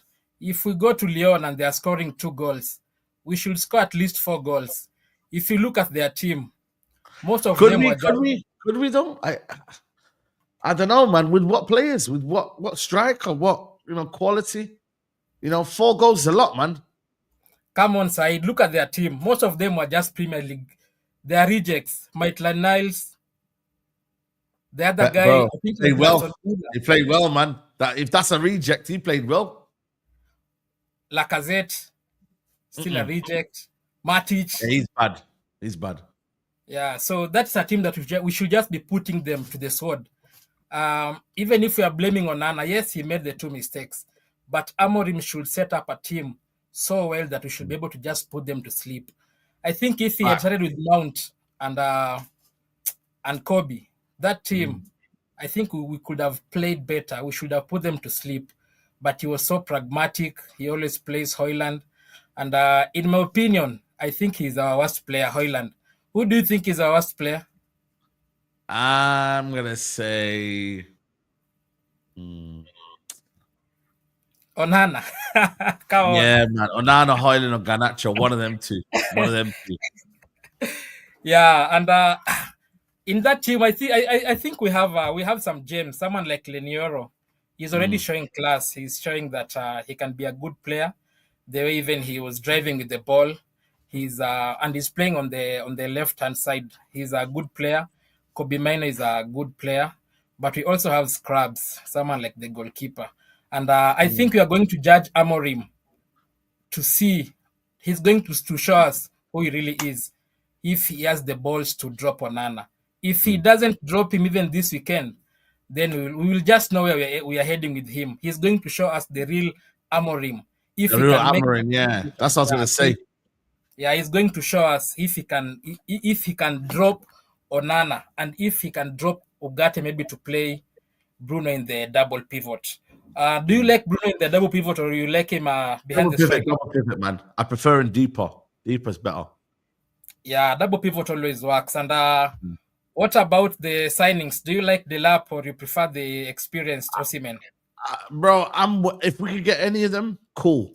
I'm not bothered. Like I don't mind either of them, but I do believe Delap is a good striker, man. I think he's got qualities, and I think he's not a similar player to Højlund. I think he can. I think he can manage himself, But and it's cheaper. 30 million is not bad at all, man. Yeah, it's not bad at all. There's always that risk as United fans. There's always that risk. Yeah, absolutely. Maybe, yeah, there's always that. You can go for him, and then he becomes just an average player, or you can miss out on him, then he becomes maybe the next Hurricane. So right now, I'm really worried regarding Ruben, but let's give it until the summer. Let's see who is going to sign. If he can get some experienced players, then you are going to judge him after that. But as for now, he's already showing me the red flags. The guy is not brave. I really like him, but he's disappointing me. And for us United fans, we are very sentimental. Some people are really saying, let's give him 5 years. And you see, even Sir Jim Ratcliffe, he gave him like 2 years. Was it 2 years or 3 years on the contract? 2.5 years. Yeah, 2.5. Not a long contract. So we'll see from there. Yeah. Now, thank you, man. Love for coming on. Thank you so much for having me. Always, man. Always, man. Thank you, bro. Thank you, man. Let's bring on Aziz. Aziz? Yeah, Ace, bro. What you saying, bro? Yeah, man. Bless, man. What you telling me, bro? Alhamdulillah, I can't complain, bro. You had me on last time previously, but I cut off a little bit, so apologies for that. But yeah. Big up, man. Big up, bro. Big up, man. But yeah, bro, I just want to start off by basically talking about the positive. Let's start with the positives, bro. Yeah, let's do it, man. Definitely. So, bro, when Amorim came in, since he's come in, obviously Bruno's not my type of player, but I'll be honest, he's matured, innit? The way he's playing, especially Bruno in those deeper positions, because it still hasn't stopped him from attacking and getting those goals. He's on course to get probably double digits, like above 20 goals and assists. So Bruno, Lenny Yoro's been very good recently. Mazraoui, he's just amazing in and out. Like, it doesn't matter what manager, he's amazing. And Xerxes, my boy, you see this guy, bro? Redemption story of the ages, bro. From getting booed at OT to what he's doing right now, yo, I'm so happy for that kid, bro. That's why when I saw that goal go in, the second goal for Lyon, bro, I was crushed, because I was so happy for Xerxes, innit? This was his moment, taking us, I'm saying, getting us over the line. But now, for Højlund and Garnacho, this is my problem with Amorim, Like, you see what man are performing and doing, yet you're persistent with these guys. You're still persistent with Onana. And guys that back these Amorim, they act like he doesn't have an alternative. You've got Bayanda there. You can bring on Mount earlier. You know what I'm saying? So, yeah, man. I just think if Hoyland was an IC3, it would be game over for him, bro. Honestly, Let me ask you a question. Yeah, yeah, go on, bro. In terms of like the style, yeah, do you think it's defensive? Do you think it's pragmatic? Do you Very think pragmatic, bro. Very pragmatic. And the players that we like, obviously, I said in the last call when I came on in it, I said the best time we were under Amrin was when we had Ahmad playing as one of the wing backs, but then he switched it, he changed it. He put Dal on the left and he put Mazraoui on the right. His whole intention was, let me actually not concede goals. But he ended up conceding more because your best defense is your attack, right? So that's where we messed up with. Obviously, the individual errors don't help. But bro, this is how we judge a manager. Either you give me good football or you give me good results. He's not giving me either, bro. I ain't getting no good results, no good style of football that I can cling on to or hold on to. So me, bro, if it was up to me, I'm done with Amrin, bro. Personally, bro. Wow. If it's up to me, but I know realistically everyone's done, man. What, bro? You know what it is? I remember, obviously, I've got a little TikTok account, so I said, "Yo, I'm done with Amrin." I can't remember which game it was. Yeah, bro. Everyone in my comments were raging. Fast forward a few weeks later, now everyone's on side. Now everyone's tired of Amrin. So it's mad. Like guys are having less. I feel like Chelsea had the same, with Maresco. Bro? I feel like Chelsea had the same with Maresco. They're kind of like low key done. But bro, Chelsea's a different board game because they're used to success, bro. We've got like fans that have no backbone. Like with all due respect, like we pride ourselves in backing the wrong person because it shows more loyalty and faithfulness to the football club, innit? Chelsea's a different breed, bro. Chelsea, they don't. If you don't perform within 5 games, Chelsea fans are on you. So, but I feel like United are becoming a bit more impatient. So it's good in that sense, isn't it? Yeah. In terms of the signings, I don't know. You rate that what we're linked with right now? Do you think it's like, bro? Delap, you were talking about. Delap is a good footballer. You know what I don't like? You know, people call me a aesthetics merchant, but bro, I'm telling you, Delap, yeah, he's not the most aesthetically pleasing player on the eye, but everything he does, he's good at. So you know how Hoyland he tries using his body, like this is that's Delap's specialty, bro. Specialty, I know. I was gonna say, and he's a unit, bro. The guy is an absolute unit. You can't bully the guy, bro. No, you can't. You can't. And also, he's very good on the ball, bro. Just because he looks mad big and he looks like a unit, guys will think he's not good on the ball. You know what I'm saying? I feel like Delap, bro. Obviously, I wouldn't say he's my first. He might be my first choice striker. I'll be real. Delap, because he's already Premier League proven. If you put him outside of Ipswich and you put him in a competent team, Delap is that guy, bro. But 30 million as well, you can't go wrong as well, man. Bro, it's low. Plays in the Premier League, English, so obviously, like, it's gonna work better for us. You know how Manchester United have this thing for English players, in it. So, and he's a good English player, so there's not an issue on our side. So, yeah, man. But I just want to briefly touch on Onana, bro. You see, I remember I watched one of your streams, bro. Yeah, with Rance. What Rance said is spot on, bro. The guy, he doesn't have the physical capabilities to dive. I'm telling you, the guy's out of shape, bro. I'm telling you, bro. He's built like an African. You know them Adairs and Aptis that go to Mercedes. Yeah. 6 kids in and that, bro. He doesn't have the physical capabilities to dive. It's like he dives 5. You know them man that have never been in goal, but they're trying to dive their first time. Yeah, first like dive. 10 seconds delayed, bro. That's how he dives, bro. So, it's buffering. Bro, it's like an hour late, bro. So yeah, fam. Yeah, it's a big test, man.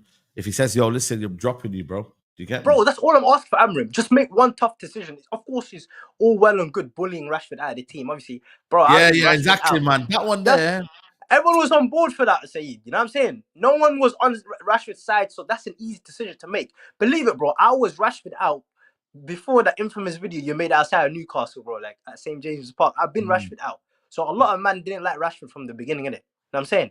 That's an easy decision to make, bro. Can you get Onana out and bring in Bayenda? Can you get Hoyland? Bro, Hoyland, I don't know how. If you don't get Hoyland out, bro, I'm looking at you sideways. You got to make at least one semi-tough decision, bro. Yeah. You know what I'm saying? So let's see, man. But now, big up to you, bro. No worries, my bro. I appreciate it, bro. Obviously, always, man. Love, bro. Love. Big up to Aziz, man, for tuning in. You get me? Let's keep getting the likes up, guys, man. We've been here for a hot minute. Let's get these likes up, man. Let's bring on Dama Flux, is it? Man, this is my first time on anything. How you doing, Saeed? On anything? What do you mean anything? on like live video stuff like that. Okay. So that anxiety kicked in so quick. That's all good, man. I've It's all been good, bro. following you since you were in the other channel, with Mandem when you guys were still in the other United channel. I've been almost 10 years now. Jeez, it's been a Wow. minute. Yeah, almost. You guys have been in the game. You guys are OGs now, man. Oh, geez, And I've we seen you on. become. You've developed a lot of skills over the years, and you host better. You do everything great. Shout out to you, man. More Yeah, man. greatness. Now, a lot of people are pessimistic. I'm not going to talk about Onana. I don't care. Everybody have said what they have to say about him. But people are pessimistic about the club. This manager has not had his transfer yet, and people are already like, nah, it's bad, it's bad. That don't make sense to me. Facts. Most manager will be pragmatic now. If you notice something about football, especially in the Premier League, it forces you to be defensive because you can't take any risk. You'll be dealt with. You'll be getting goals left, side, right, and center if you try to play that high ball. The problem with a lot of our fans is they don't do their research on the manager before they come to the club. I made sure when we're being linked to him, I made sure I watch some sporting game, do my research on him. First of all, he does not play high like push up. It's either mid block or sometimes low block. It's pragmatic, I'll say it, but it's not a boring pragmatic. It's more like Tuchel. If you give me quality, the fans will get quality.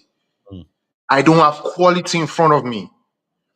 I don't have ball carrier. You see, one thing about modern managers, if you don't have ball carriers, you're wasting your time. Who's going to get the ball to the end of the pitch? Ten Hag had his best season when he had Fred. One thing Fred is very good at, he takes the ball up the pitch. The moment Fred had that injury, Ten Hag started struggling towards the end of his first season. And then they sold Fred. We didn't, ever since then, to date, we don't have a ball carrier. The closest thing to a ball carrier is Ahmad, and he's injured. I need the wing. I don't want to count the wing backs as ball carrier. I'm talking about ball carrier at the middle of the pitch. Jude Bellingham type of guy right there. We need that guy that can get the ball to Cunha or Delap or whoever. Because if we don't have that player, we're wasting our time. It's going to look pragmatic. Another reason why it's pragmatic is we have the best quality in the defense. Our defense is actually not bad. Best. That's actually yeah. You know what's Don't crazy? forget how much we were licking goals under ETH for the last season. I know. So I'm not. People are just so well. We're gonna end 8. Give Amorim 5 quality players. This guy don't play. He hates losing. People don't understand this guy. He hates losing. You see, a few of the guys that came before me, they said, "Oh, if you get this quality of players, 8 or 6," but they forgot to mention the type of manager we have. Comparing him to Maresca is a disrespect to him. Maresca has not done shit. This Maresca 3rd year as a manager or something like that. What about just to kind of balance the argument? What about if he doesn't get all the players? Can you see an improvement from his style? You have to give him. If you don't give him all the players, give him the important part. Okay, yeah. Because you see, some of the fans are going to be mad. I don't think they want to buy too much. They want to promote a lot of the youth. That's what they're trying to do. Forget about the defensive midfielder. They already have Kone. Don't forget that African Kone guy. Yeah, is that Roman now, isn't it? Huh? Oh, you're talking about Kone, Sekou Kone. Yeah. I don't think we're getting GM. The sooner we accept that, the better. They're trying to promote that guy into the first team. You understand what I'm saying? And I heard it's good. I heard it's one of the reasons why we don't mind letting Maino go. He's that talented. That's what I'm hearing. Wow. Yeah. So if he comes to the exactly. So let's let these people cook. He hasn't had his chance yet. Now I want to explain. I want to talk to you and Rant and Co. People that keeps going on about him using Hudland and Garnacho. Yes, we all agree. Holland is a terrible striker. But you have to ask yourself, what does Holland have that Xerxes and Mano don't. They lack that level of intensity. I know you don't want to hear it. Holland will run those defense throughout. He might not score your goal, but he's going to bully and run them for 17 minutes. By the time Xerxes, who are the technical, if you notice, it brings in the technical player after 70 minutes. Mano gets naked, gets exhausted after a while. Xerxes gets exhausted after a while because they are always on the ball, trying to create. But the problem is, though, Xerxes at least can do good on the ball, which you don't have to run around. You've got a guy who can. You need to run around in the Premier League, unfortunately. That is something Amorim learned. You need to learn how to run around. If you want to survive in this league, especially as a striker, because you need to press the defense. See, that's the part that people don't forget. Yes, we know that Garnacho and Holland, they are not quality, but one thing they can do is they will press properly. By the time it's 70 or 60 minutes, the other defense, they're already exhausted. Yeah. Then you're not bringing the techie players. That is simply what he's doing. This guy knows football. The manager knows football. He knows their shit. But guess what? They're going to press the hell out of the other team, though. Yeah. Then by the time it takes... What you say? Yeah, Dama Flux. I said I'm gonna get more people on. There's a lot of people. So that's all I have to say. I think people need to be patient. This time next season, then we can criticize. That's all I have to say. I agree. Nah, big up, man. It's good to see you. My guy. No problem, man. Well, man. First time on. Yeah, you did well. No problem. Well. Love, man. Let's bring on Red Devil Scooby. Yes, sir. Yo, bro, can you hear me? Yeah, I can hear you, bro. Can you hear me? Yeah, what you saying, bro? Yeah, bro. Live from South Africa, bro. Yeah. Can you go in the light? I want to see you in the light, bro. All right, let me just... Yeah.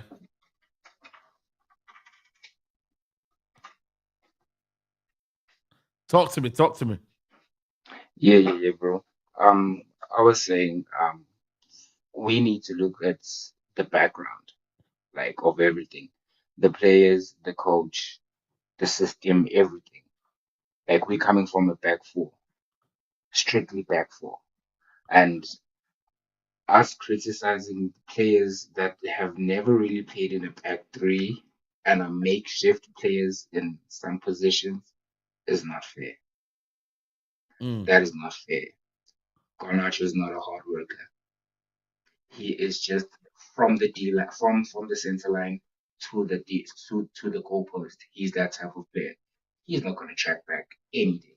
There's certain type of players that can do it. You know, and that's something that's just my approach and everything. That give the guy some time, give Ruben some time.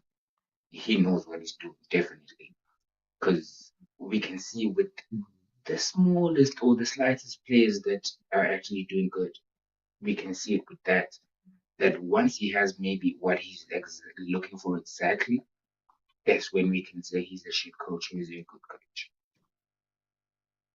Yeah, man. No, I agree, man. I agree. Do you think we're getting through to the Europa League next round? Yeah.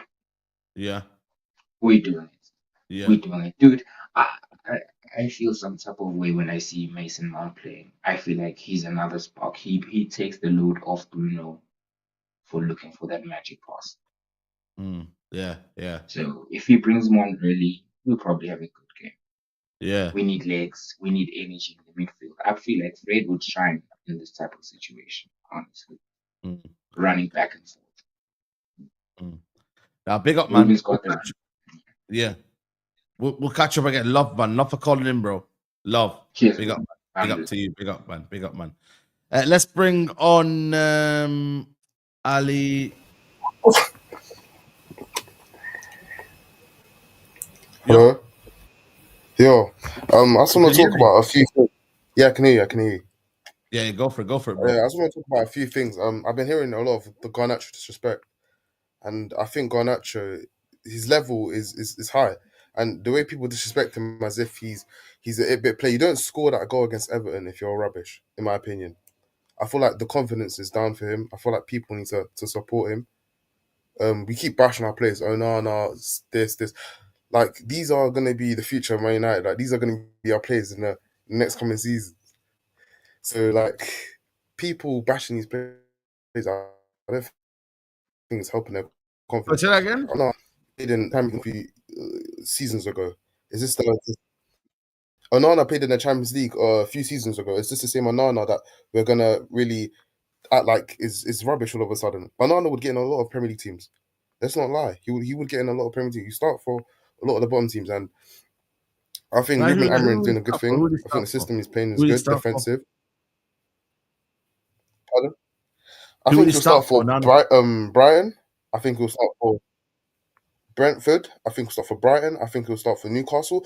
Listen, Onana, short stopping wise, might not be the best, but at the end of the day, he can play out through the back, and a lot of teams want to play out through the back. Like you see, every team's trying to play like Pep, right? And I feel like Onana, from the back. Listen, he might not be the best shot stopper, but yeah, I think he's quality on the ball. Onana good on the ball. Do we not see him at Inter in the Champions League playing great balls over the top?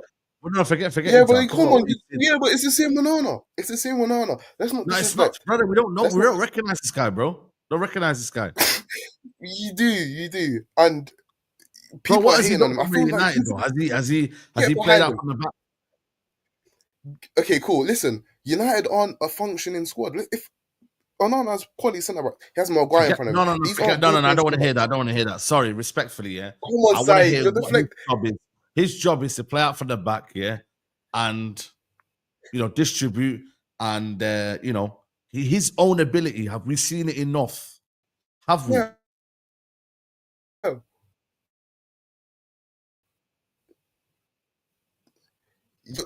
Look at the defenders in front of him. I think like Maguire's in front of him. Is he a ball playing centre back? No offense to Euro, he's quality, but is he a ball playing centre back? Your goalkeeper acts based on the defenders around him. If he's not comfortable playing balls to players, he's not going to look good on the ball. He's going to make mistakes. I feel like the team morale is affecting him.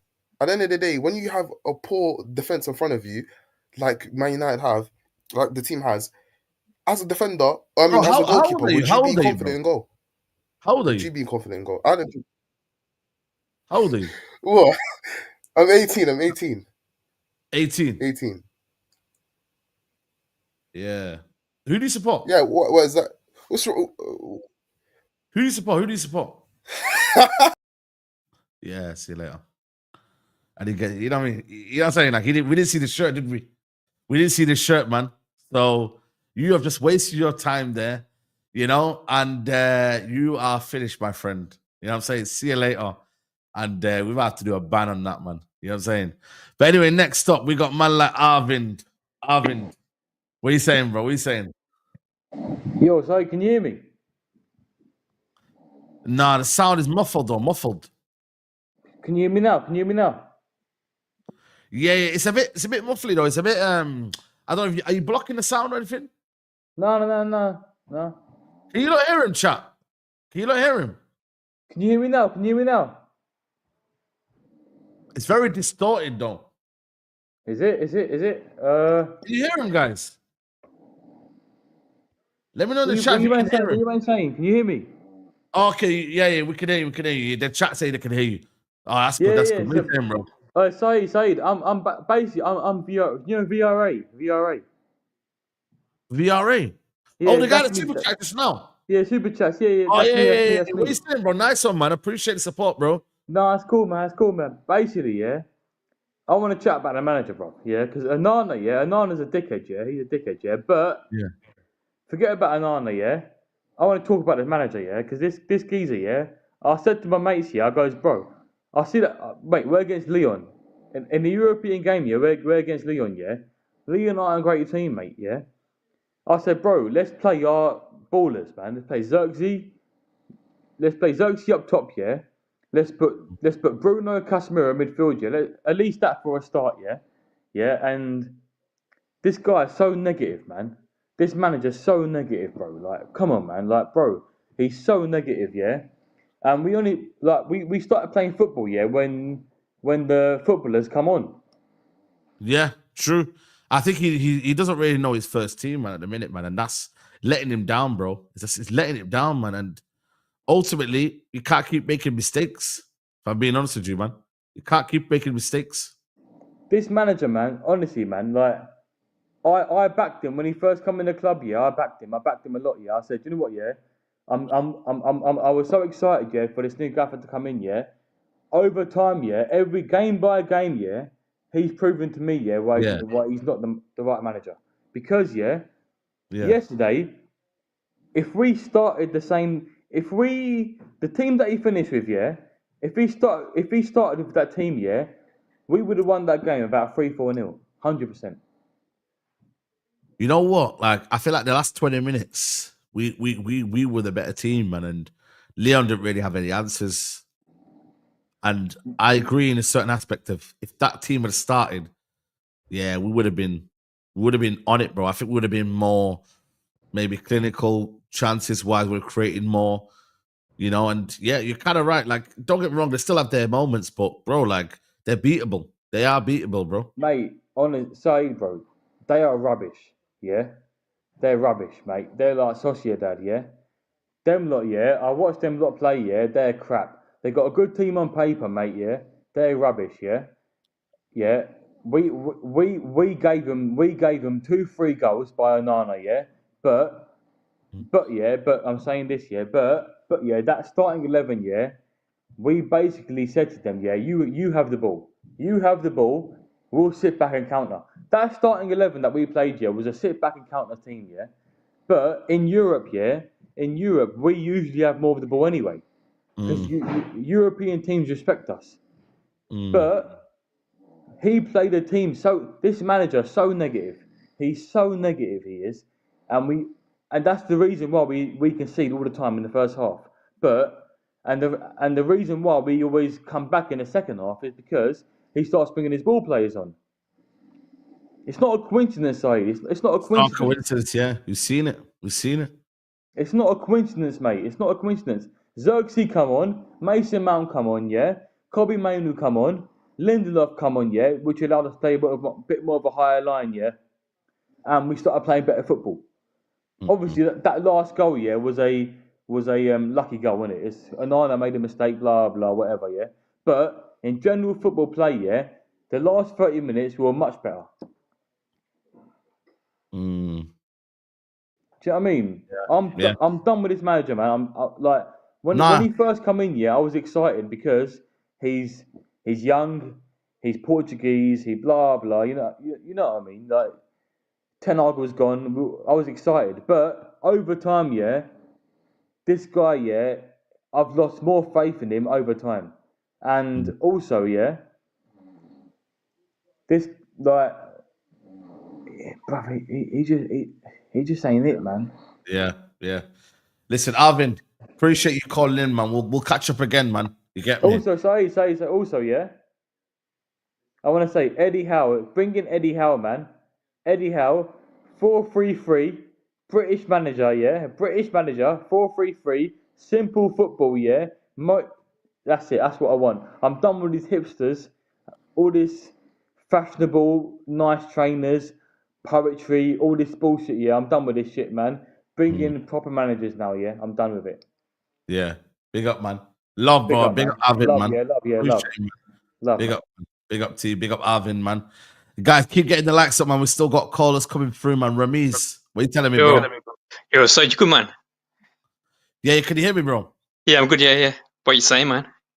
Yeah, not too bad, bro, man. Just slipping, you know what I'm saying? Just chat to the people, man. I don't know, man. It's depressing, isn't it? Talking about United. Bro, can we depressing, man. Until we win the Europa League, it will be depressing. Can we talk about something else, man? How's your day been, man? Honestly, like, what you been doing I've had a good day, man. Nice weather, man. Nice weather outside. Yeah, I had a meeting, because I work in accounts. So I had a meeting. So, alhamdulillah, I might get promoted. Come on, man. Inshallah, man. That's the thing, man. Come on, bro. 100%. Inshallah, man. I don't know, man. Man United, man.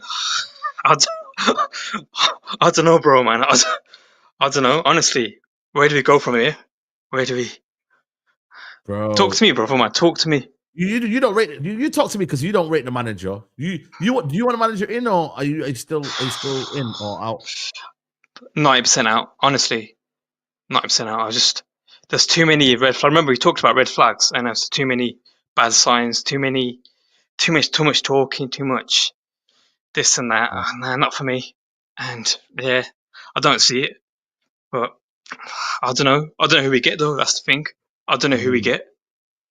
So, I don't know. What needs to change for you, bro? Tell me what needs to change. Tactics, be honest.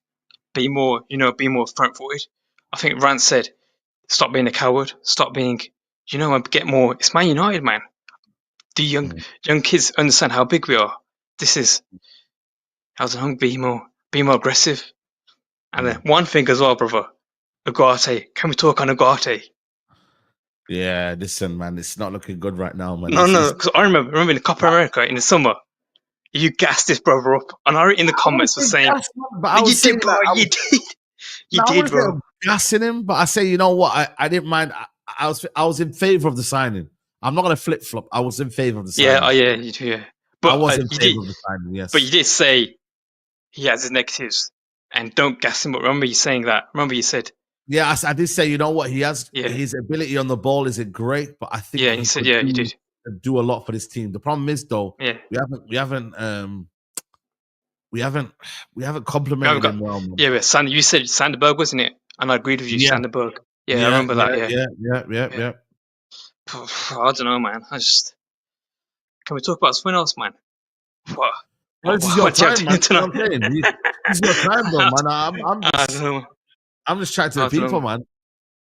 So what's been happening? What have you been had for dinner, man? Honestly, I don't want to talk about Man United, man. Bro, listen, man. I just think for me, keep the faith. Next week we'll get back and let's go from there. Yeah, true. Yeah, I mean, but anyway, yeah, I know you got quarters, so yeah, big up, man. Yeah, again, big up, sorry, man. My guy, man. Love. Big up to you, man. Let's bring on A-Pass. A-Pass, what are you telling me, bro? How are you doing? Yeah, I'm good, bro. Can't complain. Nice to be on the show for the first time. I'm an artist from Uganda. Big up, man. Big up Uganda, man. There's some good people in Uganda, definitely watch. It's interesting to see you and the passion you have for the team. Some of us watch from a distance because we are not very close. But looking at how the team plays, we can't just blame the coach. And I've seen so many people speak here. But this guy has not been given time. Let's be honest. The guy came half season. Most of our players have not been good. We've seen this for seasons, not just one, more than 3 seasons. We know that most of these players are not good enough.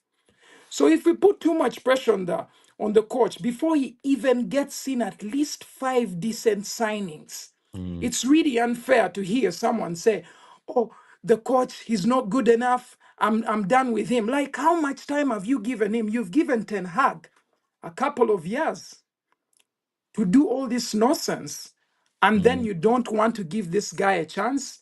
Give him time. Let him finish this season. Things don't look good. We have to accept that. But we have no strikers. We have no strikers at all. Ten Hag brought here Weghorst after leaving Ronaldo out. Weghorst, the first defensive striker in the world. And then you bring in players like Højlund. They are unproven. If you look back at Manchester from the past, you would understand by looking at the team, we had a lot of crazy, nice strikers. You have players like Rooney. You have Van Nistelrooy. You know, if you're looking at Højlund is probably, he's not even halfway what a player like Welbeck is. Let's be honest. He plays better. Welbeck would play better in our Manchester United team right now as we speak. None of our strikers are even close to so many mid-table teams. Probably even the relegated teams have better strikers than Manchester United. And they're not scoring goals. But they're better if you look at the quality. But we need strikers, to be honest. We definitely need strikers, not even one. We need serious 2 strikers at least to help the team actually score. Because that's our biggest problem. If you look at the past matches, it shows that the coach is doing something. At least you can see something compared to the other matches. We've really been playing so bad. But right now you can see that there is something at least. We really have to give this guy a chance. And at the same time, we have to You see respect the progress. fact You see that progress in the style of play. we've not yet seen the whole style of play, best of the players we have. Let's be honest. You can't see that. We've seen it with his team when he really had the time to actually work together with the players for a couple of years and build a team. But with our team, he's actually working with players that are not good enough. These guys can't run. Look at a player like Garnacho. Garnacho runs into players directly. He will see that there is space this side, there is space this side, and say, you know what, I'm going head on. And then he gives the ball out. He gives it to the defender. Whoever is attacking, he gives it to him directly. He runs aimlessly. That is not the work of the coach. These players are inherited. We can't put too much pressure on the man. He probably gives them what to do, and they go and do the contrary. What coaching does Onana need for what he did just recently on Thursday? What coaching does he need? Let's be honest. Those are personal things. There's what they call personal responsibility. These players have personal Has responsibility. facts. You know, we can't just say, oh, the coach will try. But the players are not good enough. Our defense really played well if you're looking at Thursday. Our midfield, they really played. These guys played. But our front three, there is a lot lacking, to be honest. And we need players in such positions who are really lethal and are really good. But you can't be playing a player like Hoyland, let's be honest. The man does not do anything in the whole match. He runs around, he's bullied around. How are you telling me he's helping the team? And I understand people are saying, oh, the coach, why does the coach play him? Maybe the coach plays him to show the owners that, you know what, we don't need this. This is not going to work next season. Because the season is dead, let's be honest. Even when you look at a player like Zaxi, he's really good. But that's not the type of United striker you need. Let's be honest. Is that the striker you want for Man United like Zaxi? He's really good. And I'm not going to push him down saying he's not a good player. He's solid. Compare that to Babatov. Compare Yeah. that to Saha. Compare Levels. that to Rooney. Let's be honest. Yeah. We need strikers that are serious. And I Yeah. pray Manchester United gets to that. But the sad thing is to see fans who probably... There's a fan who just made points here. He speaks like as if he supports Chelsea. And I don't really understand that. There are points that they make. He's 18 years. I think Yeah. he's not watched Man U enough. I'm 35. We've watched Man U for quite a long time. And at least we can see there is a standard with Manchester United. We as the fans, we've watched the team for a very long time to know the standard. So when we see players like Garnacho play, we know that that's not the standard. Garnacho has to be a third place replacement for whoever is playing in the number 11. Yeah. Wherever he's playing, he has to be third place. You have to have better players in that position, and he comes in once in a while. Maybe he plays 5 matches in a season. That is Garnacho should be that kind of player, not your main player. The problem is that we have a lot of main players who are supposed to be on the bench. Bench players, yeah. They're supposed to be on the bench. Yeah. That's my take, to be honest. I don't want to take up so much time. No. But that's all You I spoke can well. say. You spoke well, man. You spoke well, man. And I appreciate your time, man, and your input, man. And It's a thanks for blessing. I giving your... always watch you. I appreciate what you do. I love your passion. And man, keep pushing, man. Much respect and much love. Thank you. Big up on yourself. Thank you, man. Appreciate you, bro. We'll catch up again. Love. Big up to you, man. Let's bring on Akbar. Akbar, let me know, man. You got 5 minutes. Give me your take on what you want to talk about. What's up, everyone? Just want to say big up Saeed TV. You know, big up everyone, all the United fans as well. It's been a tough season, I'll be honest with you. But you know what? I didn't have United finishing in the top 4. I made a prediction video on my channel. I actually had United finishing 9th. And wow. I think this was 7 games into the season, though. So I didn't make it at the start of the season. I made it 7 games in. I was like, let me do a prediction video. And I actually had United finishing 9th. So I'm necessarily not that surprised where we are in the league table. So with that regard, I think, I've done well with my prediction. But in terms of some recent results, I want to talk about some recent results. We drew against Arsenal and Manchester City at Old Trafford. And when you consider how good City and Arsenal have been in the past couple of years, I don't think that's too bad. And not only that, if you actually look at where we've been bottom half of the league. So I think more needs to be made of how Man City and Arsenal weren't able to break this poor Man United side down. I went into both games against Arsenal, Man City, thinking that we're going to lose. And, I would have taken a draw before the game. So with that regard, I think we have improved defensively under Amorim. I think there are some signs there. I think playing out from the back, we have improved. And under Erik ten Hag, I think, we would have been exposed playing that 4-2-4 high press. Maybe lost 6-0 or something again. If playing against City and Arsenal. And also we drew to Liverpool at Anfield as well earlier on in the season. Ahmad grabbing the equalizer, nearing the end of the game. So I think in terms of the top teams, I know we haven't won against these top teams, but we haven't looked out of place, if you know what I mean. We've not against the better teams, maybe, yeah. We've not looked like as if we've been completely schooled and we've actually been bent over or whatever by them teams. So in terms of that, I think we have made some progress under Ruben Amorim, but defensively with possession in our own defensive third, we have improved under Amorim. And like I said, under Erik ten Hag, I think we would have lost them games. But in terms of this forward line, I think it's the worst United forward line I've seen in ever. I'm 27 and, I've been watching United for about 10, 15 years. And I think this is probably the worst forward line I've seen. Personally, I wouldn't mind if Højlund and Garnacho and Bruno, that front three, I'm telling you that can't work. I know you've been saying that front three as well is causing issues. And I think you've talked about the front three as well for the past season and a bit since we've seen that. I think Bruno looks a lot better in the double pivot. I think he can scan the pitch and he doesn't, necessarily he doesn't lose the ball too often there, and he is a little bit more safe. I know he is a risk taker, and in terms of Bruno, I know you have your opinion on Bruno is a little bit divided, but I think he's been probably Man United's best signing post Sir Alex Ferguson. If you look at the stats, yes, he loses the ball a little bit too often, but in terms of stats wise and in terms of signings post Sir Alex Ferguson, I'm not gonna lie, I think he's been our best signing. So that's just some Bruno. But in terms of the front three, like that Højlund, Garnacho, Bruno, that can't start. That started against City. It started against where we drew 0-0. It started against Lyon with the 2-2 draw. And personally, I don't think it can start against Lyon at Old Trafford in that tie. If that front three starts, then I don't see us going through personally. I honestly, I think I don't rate that front three. I don't rate Højlund. I don't rate Garnacho. I think they can leave.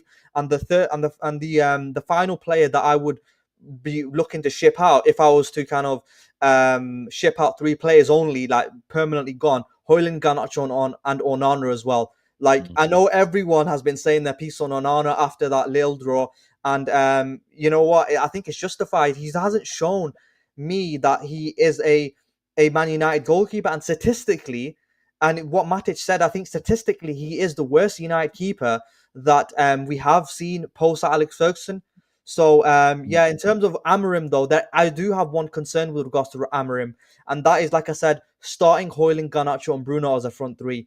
That got Ten Hag sacked, and if Amorim persists with that front three, I think he'll get sacked as well. But in terms of the untouchables, my final point that I want to say, untouchables that I would keep at United: Yoro, Mazraoui, De Ligt, Ugarte, Mainu, Bruno, and Ahmad. That's 7 players basically, and Ugarte I'm a little bit 50-50, but everyone else basically I'd be open to sell, even the likes of Mount and Xerxes as well. And they're still, for me, I know Xerxes got the goal or whatever, and Mount was okay when he came on, but for me, the jury's still out on them. I don't know, Mount's been injured or whatever, and Xerxes as well. He's looked a little bit iffy, and his goal scoring record isn't the greatest. I know he says he's a 9.5 or whatever, but you know, we need proven world class quality. You know, we can't have no project strikers.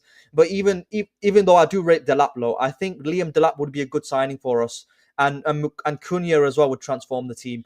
And Dibbling as well is another one I'd go for. But yeah, that's all I want. I appreciate it, man. Man. Thank you for jumping on, man, and giving your opinion. Yeah, big up everyone. Love, man. Big up to Akbar there. Big up to my guy, Misoji. Yeah. Yes, man. How you been? Where are you, man? Are you in the sauna or something? No. I'm in my room. It's just like the lighting is not that great. Yeah. What are you saying, bro? I try to use my laptop. It's just like my camera is not working as well. So I sent in a message as well. Oh, okay. No, big up, man.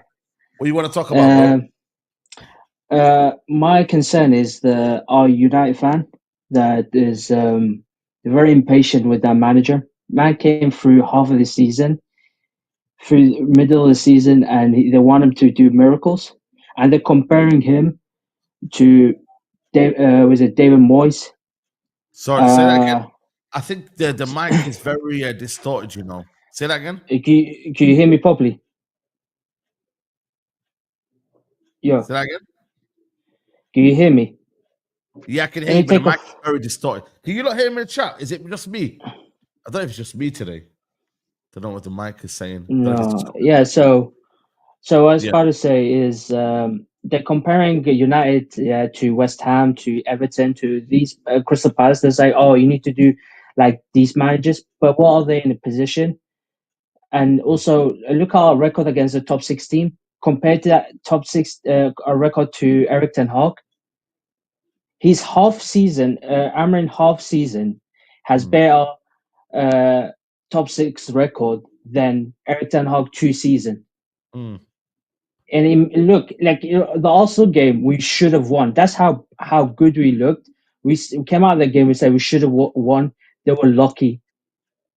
Like the Man City game, yeah, it was a dud, but at the end, we looked like we should have won that game as well. There's so many games against the top 6 teams we should have won. And the one criticism I could give to Amrin is that he doesn't start the players that he should have started, like Xerxes. Like even like yesterday, I was screaming for Mount to start. That's how bad it was when I saw Garnacho. Remember the 3v2? The 3v2? And Garnacho gave that bad pass to Bruno. Bro, I was like, my head was gone. There's one aspect of Amrin that I criticize is doesn't do the sub quickly. They shouldn't do that. But my theory is the reason why he starts Garnacho and Højlund, this is more of like a conspiracy theory, is that he wants to sell these players.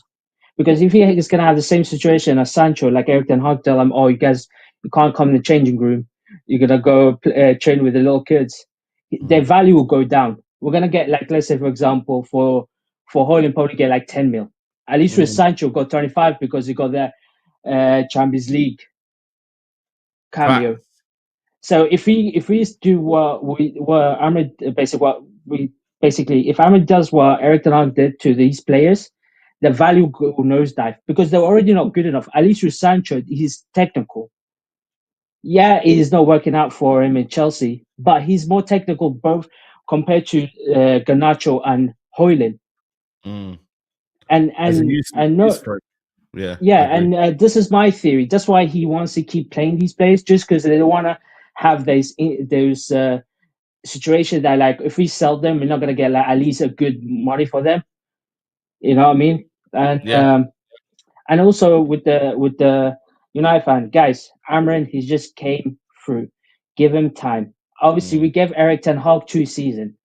Erik ten Haram, bro. You said it best. Erik ten Haram. That guy should be like the amount of thing damage it to United is as worse as Glazers. That's how bad it was.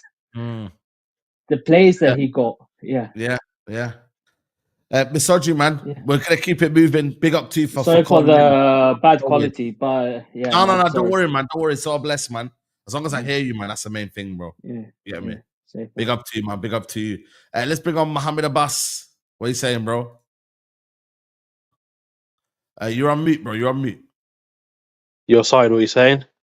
Yeah, not too bad, man. We say what's Brom saying? Brom's all good, man. All good, man. Just well, Birmingham got promoted, but the main thing. Can you remember the last conversation we had? And I was talking about Amrin, and you were saying to me, "Nah, don't worry, trust the process." This, that. Like I said to you, I mean that time, I've not seen any improvement in this guy. There's nothing attacking wise, nothing. And I said this to you at that time, and then I also said to you, Bruno's our best player. He's been told to loads of jobs. But the thing I want to speak to you about is Onana. This guy has got to be the worst keeper I've seen for United. And I've seen some bad keepers like Taibbi, Bosnich, Bartes. This guy's tops the list. Awful. This guy shouldn't be playing for Man United at all. He wouldn't get in any of the top teams as goalkeepers. Because of him, we lose so many points. Look at last season when you were in the Champions League, got kicked out because of him. Europa League, my man conceded the same goal what we conceded against Galatasaray for Hakim Ziyech, remember? And the same again against Lyon. Why you keep playing this joker? This guy he's clueless, finished. I wouldn't have him nowhere near the Man United squad anywhere. You need to sell him and get rid of him. And also this manager, bro, Lyon is awful, man. I don't know why people are saying they're one of the best teams in France. No, they're not. They've been absolutely dog shit. You know what I mean? This shit, simple as, no words about it. You know what I mean? They've been awful. Monaco's above them. What's the name? My guy Marseille's above them. Greenwood and his team. You get me? And everyone's trying to say Lyon's good. Lyon's shit. We should have battered the life out of them, man. And you play a defensive formation. There's not enough players in the box to even score a goal, man. Any cutbacks, it goes to the opposite team because there's not enough players in there. What are you going to tell me about him now then? When I was telling you then? I don't know, man. Mine's more based on hope, man, and the summer getting more quality in.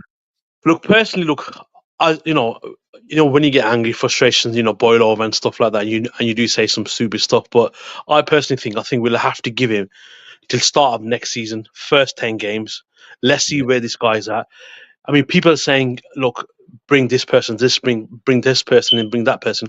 I personally think for him to succeed, he needs to bring in a new goalkeeper because your foundations have to be strong.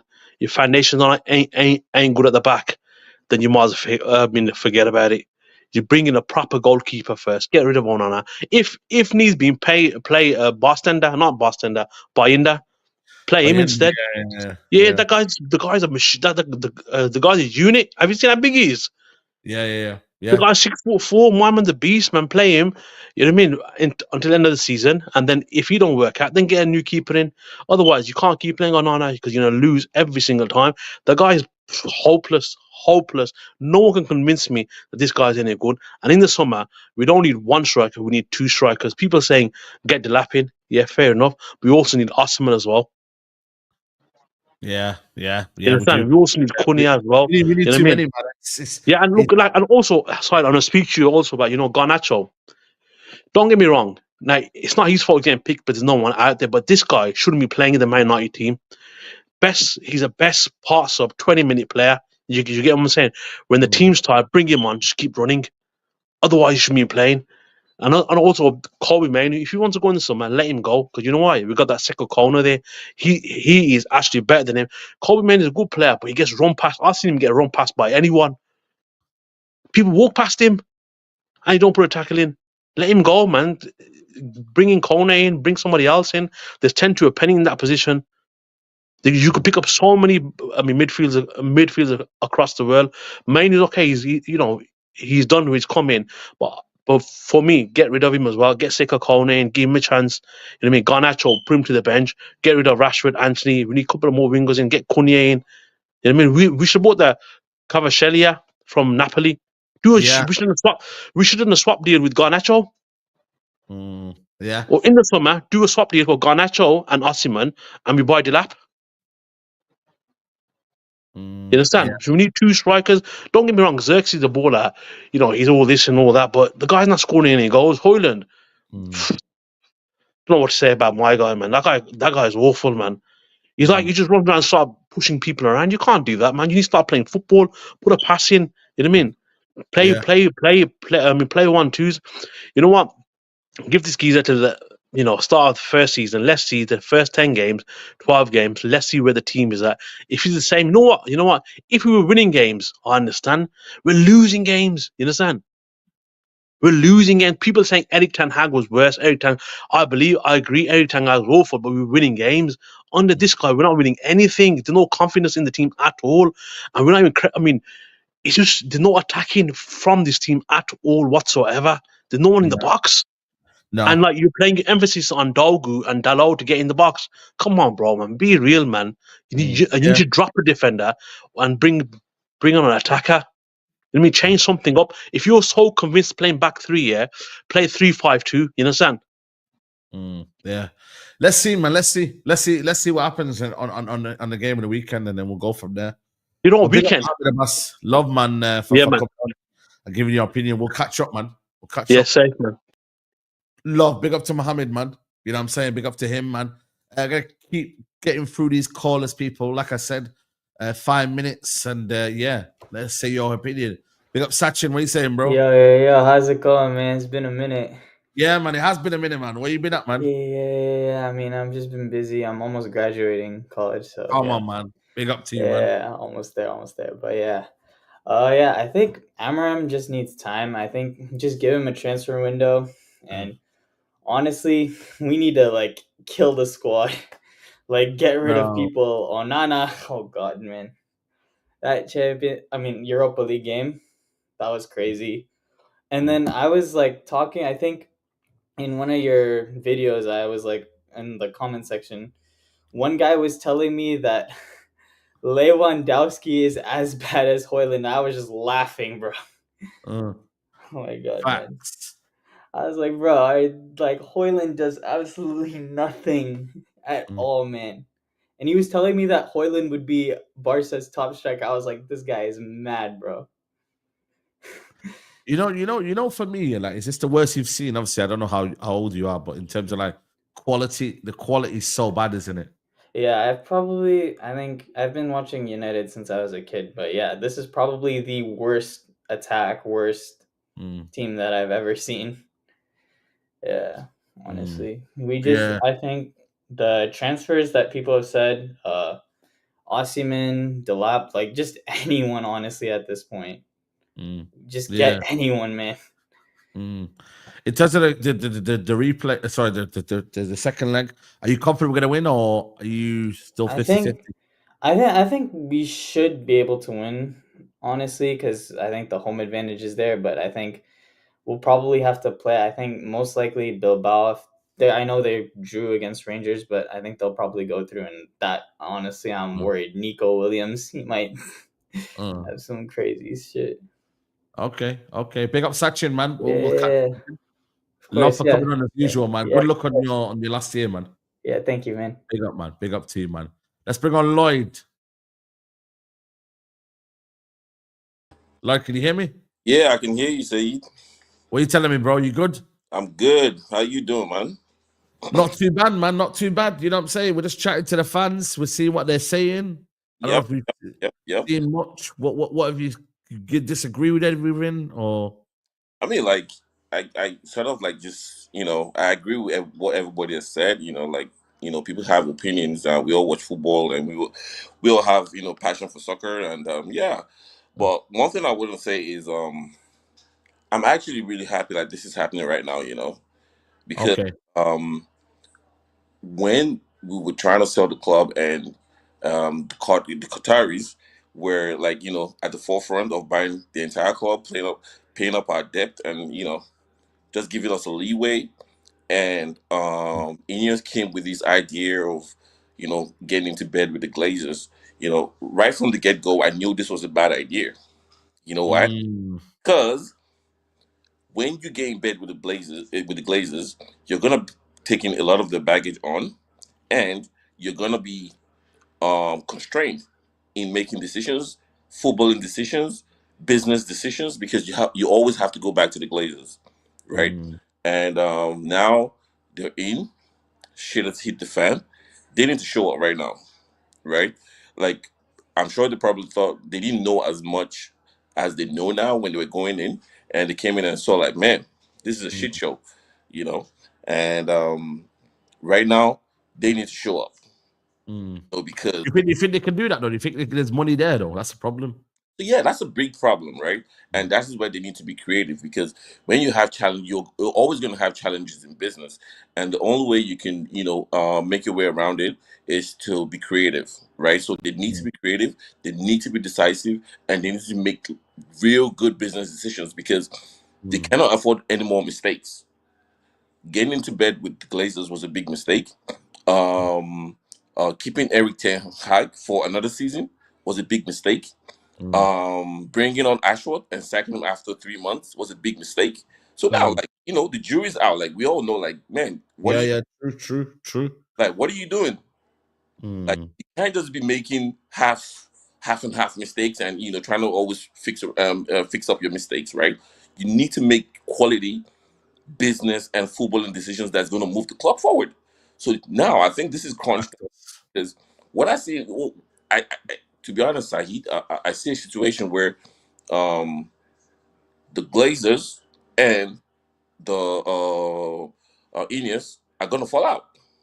To be honest, I don't want to be a prophet of doom, but what is it like? What do you reckon they'll clash on? The way they want to run things? Is it budgeting wise? Is it? I don't know what the dividend sharing is still like with Glazers taking money out of the business. But if that's still going to be happening, the Ineos guys are not going to be happy with that. That is one, right? Two, profit sharing. Like I've brought like what $1 billion and 300 million into this club. What is the profit sharing going to be? What about decision making? We're trying to do this business. We're trying to do that. How can we push take the club forward? So, anyways, that is just on the side. This is just me looking to the future. But with the way the whole football has gone now, you've made terrible errors with Ten Hag. You've made terrible errors with Ashworth. Now this is the summer because you've gonna hate to bring Amorim in now. You cannot afford not to back him. Do you know what I mean? Like you have to back the guy. And this is a coach that plays a completely different system from the players from what your club has played for the past donkey years and the current players. Yeah. So you bring him in and support him all the way, and if it doesn't work, you're gonna sack him, and you're gonna be left with players that play second style away and cannot play with the next coach. You see what I'm going with this?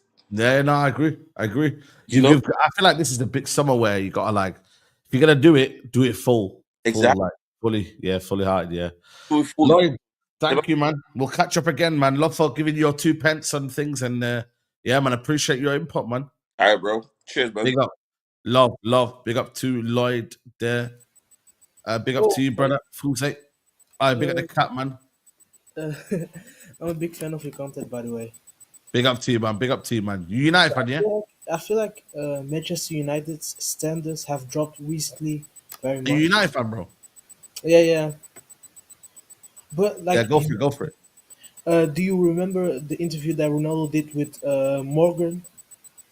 With who? Morgan. When he was Piers Morgan, Piers Morgan. He was talking about the fact that Manchester United, plays behind, the dressing room, where doing everything besides football, and and I believe that that's why Manchester United stands have dropped recently, because Manchester United went from winning Champions Leagues, being favorites to win the Premier League, to now not even be able, to qualify, for Champions League football, and I feel like, yeah. Yeah, no, carry on. Yeah, and I feel like Manchester United should also give more chances to the academy players. Because if you look at which ones? You see Kobe Manu, yeah. I'm not. You see players like Kobe Manu that is doing very good, not only for the England squad but just in general, just also for Man United. I think he played very good against Lyon, even though he had like limited minutes. Yeah. And I was, thinking if players like Manu came to the academy, why not, bro? I don't know how to say it. I'm not somebody that speaks very good English. My bad. No. What do you mean? What do you mean? It's in the style you're talking about? Yeah, because like Kobe Manu came to the Manchester United academy, Academy, And yeah, like yeah, yeah, yeah. who said, other players came through the academy that are maybe better or even as good as Mainu. Yeah, true, Because true. They like haven't been instead of given opportunity. Yeah, yeah, yeah. because you waste money on buying players like Hoyland, but you could also go to I've heard of Obi Martin. He's been Mm. doing very good at the academy, and I thought why not give him some playing minutes in the Premier League, Shout, or shout, defenders or anything. Because like you shout, waste your money, you waste everything just for these players not to deliver, instead of creating your own place in the academy. shout. That's a shout, man. Nah, love, man. We'll catch up again, man. Appreciate Yes, your opinion, bro. thanks. Big up to Fuzay. Let's get through these callers. And let's bring on Cordre.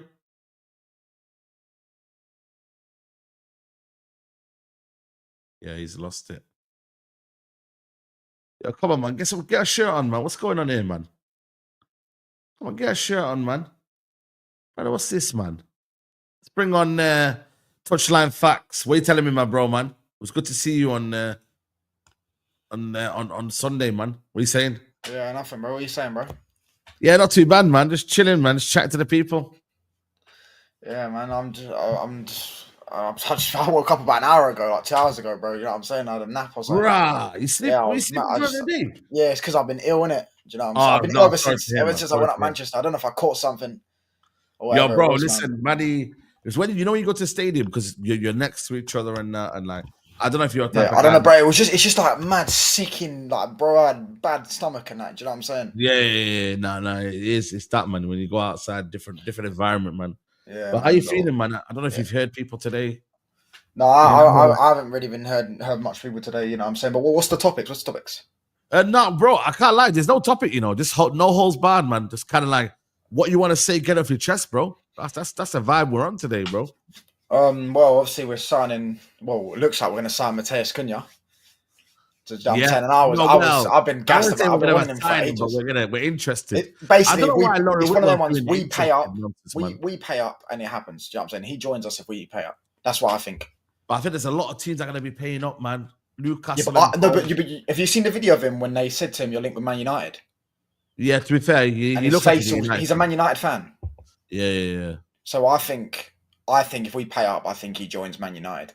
Plus, I also don't know who. I think he suits us more than any other team because of that left 10 role. Do you know what I mean? Sort of thing. Yeah. Maybe he suits Forest, but why would he go Forest? Like, you know what I'm saying? Why is he going to go Forest? Brother, listen, respect Champions Forest, League. Yeah, but Champions League football, bro. We ain't got that. You know what I mean? So we don't know that. We don't know that. We don't know yet. We don't know. We could win the Europa League. Do you know what I'm saying? But that's another thing. Do you think we can win it? I think if we beat, I think Rangers can beat Bilbao next week. Right. Okay. And I think if we beat Lyon, I don't know if we will now because Onana's completely messed my confidence up. Do you know what I'm saying? I just everyone.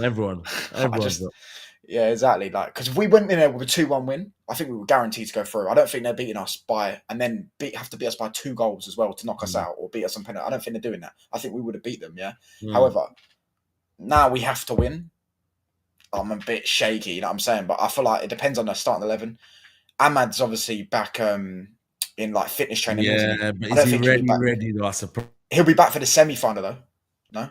Yeah, I agree. I can see him coming back. That'll be around May? Semi-finals in May, innit? So yeah, or end of this month, I think. Something like that. Maybe start of May. Yeah. Maybe back for the second leg or whatever. I genuinely think we're gonna get. I think Rangers can beat them, bro. Like people saying he's cannon on Rangers. It's not that I'm cannon on them. I think we can beat Bilbao as well, but I think I would rather play Rangers. Bilbao are not that good, bro. Do you know what I'm saying? They just drew to 10 men. I'm living at Onana right now, man. I can't lie. They just drew to 10. Do you know what's funny about that thing? Onana and Maji were both right. Because Onana said they're not that good. And it's a wrong messenger. That's all it was. Yeah, exactly. It was the right message, wrong messenger. Yeah, I'm saying. But with that, yeah, like I do think Rangers can beat them, bro. That 10 men, and they couldn't beat them. Do you know what I mean, sort of thing? So, I think once they take them to their ground, I think they'll. Yeah, that's a good point. But Rangers have been to Dortmund and won 4-2 before. Do you know what I'm saying? They've been to Leipzig and got a result. So they've been to big away grounds. They play Celtic every year, and they won against Celtic last time they played them at Celtic Park. They can do big away games. Listen, we can't hope on anyone in it. We've got to go and make sure we go beat Lyon first. Yeah, we've got to do our job, man. I don't know why we're even thinking beat about Lyon. I swear that I'm beat Lyon. I would fancy us if Ahmad's back. If you're telling me Ahmad's back, I'd fancy us to beat everyone in that any of them two in the semi-final. Yeah. And it's the I'm with you. final. It's a one-off game. Hopefully we don't play Frankfurt, but I think we will. I'd honestly love Spurs to actually beat Frankfurt, but I would love a Man United Spurs final. Yeah, it'd be hilarious. No, you got to cook Jules, if we beat them, because he chats the most shit. George chats the most shit. He thinks me and like Man United and Tottenham are some sort of parallels. Like, do you know what I'm saying? Like, no. Bro, especially when they want their manager out as well. Like, half of their fan base want him out. Bro, probably more, but I would want him out. You know what I'm saying? I would want him out if I was the Spurs manager. Yeah. Well, thoughts on Amron? Are you Amron out yet? No, I'm far from it, man. I want him to do well, but I think for me, I don't do the in and outs anymore. I just want him to succeed. And if he don't succeed, then we move on in it. We get a new manager. Is what it is. Like, I'm not emotionally involved anymore, man. Yeah, I just want I want the club to do well. That's fair. As long as we do well, man. It don't matter who's in charge. You get me? Yeah, I'm not Amron out anyways. I think he needs. I think I give him the window, and I always said like, I felt like we were just a striker and a left 10 away. I feel like if you had a striker, because Hoyland's on 3 league goals, right? If we had a striker like Mateta or something, he's not even that great, but gets you like 12 to 15 league goals. Yeah, and you had like Mateus Cunha on the left 10. I reckon we would have another extra 10 to 15 points this season just off them two. Do you know what I'm saying? Then you factor in other things. How many goals has Onana cost us this season? You know what I mean? We need a ball playing midfielder. He only got his wing back in the end of January. Do you know what I'm saying? He's only I think Dorgu's probably only played about 7 games. Yeah, and you know what I'm saying? So at the end of the day, I think he just needs a couple signings, and I think we'll be fly at the table at least. Do you know what I'm saying? Be in the top 8, top 7. Yeah. Listen, my guy, bro. Love for coming on, man. I appreciate your time, man. Big up, man. Big up to the chat as well. Big up to everyone. Yeah, you too, bro. Love, man. We'll catch up, man. Big up to you. Let's bring on Ezra. Is it Ezra? What's up, Saeed? What are you telling me, bro? First of all, everybody smashed the legs. Big up to the community. Big fan. Much love from America. Philly, to be exact. I'm gonna be very honest, bro. I started watching football in 2022 during the World Cup. Big fan. Big fan. I love it, man. It's the most beautiful sport in the world. And Manchester United, that's my team. And I started watching during the Ten Hag era, obviously. So like all I know big game wise is the FA Cup, knocking Liverpool out, stuff like that. I really love this team, but Andre Onana, bro. Yeah, man. He's bad, isn't it? Bad, man. Bad. Like I said, I'm American, bro, so I don't know much about football. But from what I do know, I know that when I watch other keepers in this sport, they stop shots. Like Andre Onana it doesn't make sense. Like you get paid this. Like how did you even get to this point as a pro? I don't get it. And then like the system for me, I feel like yes, we need a striker. Yeah. But people don't realize with this Amram system, the most important part of this system are the wide players in those 10s. So we need those creative players. Why do you think we struggle for goals? Like ever since Ahmad went out, he other than Bruno, obviously, like those two are like the only creative spark in the team. Now I like when Xerxes plays in the 10, but like Xerxes really good. Like a lot of people were, like I was one of those people that I was like not too sold on Xerxes in the beginning, but he's come along well ever since obviously getting booed off the 33rd minute. I think we played Newcastle, right? That's what it was. Yeah, Newcastle got took off. Yeah, like I felt for him that day, and like he's turned it up ever since then. So gotta tilt the cap to him. So he's playing really well in that cam spot. He's had a couple cameos at striker. He just scored obviously last night. Big goal. Lenny Euro, I love Lenny Euro, man. I love. You're the first one. I absolutely love Lenny Euro. That header was big time, and I like how he didn't really celebrate too much. He just wanted to get back into the game and all that. And another person that's gonna go very unsung, like I said, I don't know much about football, but I know, like when I see something, I'm like, that was high IQ. Mainu's header back to Bruno to keep that possession alive before Bruno put that cross in the Xerxes. That was like, I'm not saying Mino's like world class, but that would like IQ wise, that was world class for him to instead of trying to like get a foot in there. I feel like any other player on that pitch would have tried to get a foot in there. Maybe Xerxes would have headed that out. Fact. Maybe Xerxes, maybe Bruno, but any other player would have tried to get their foot in there. That header, that kept the chance alive. And so big up the Manu. Obviously, I love Manu too, man. He's good.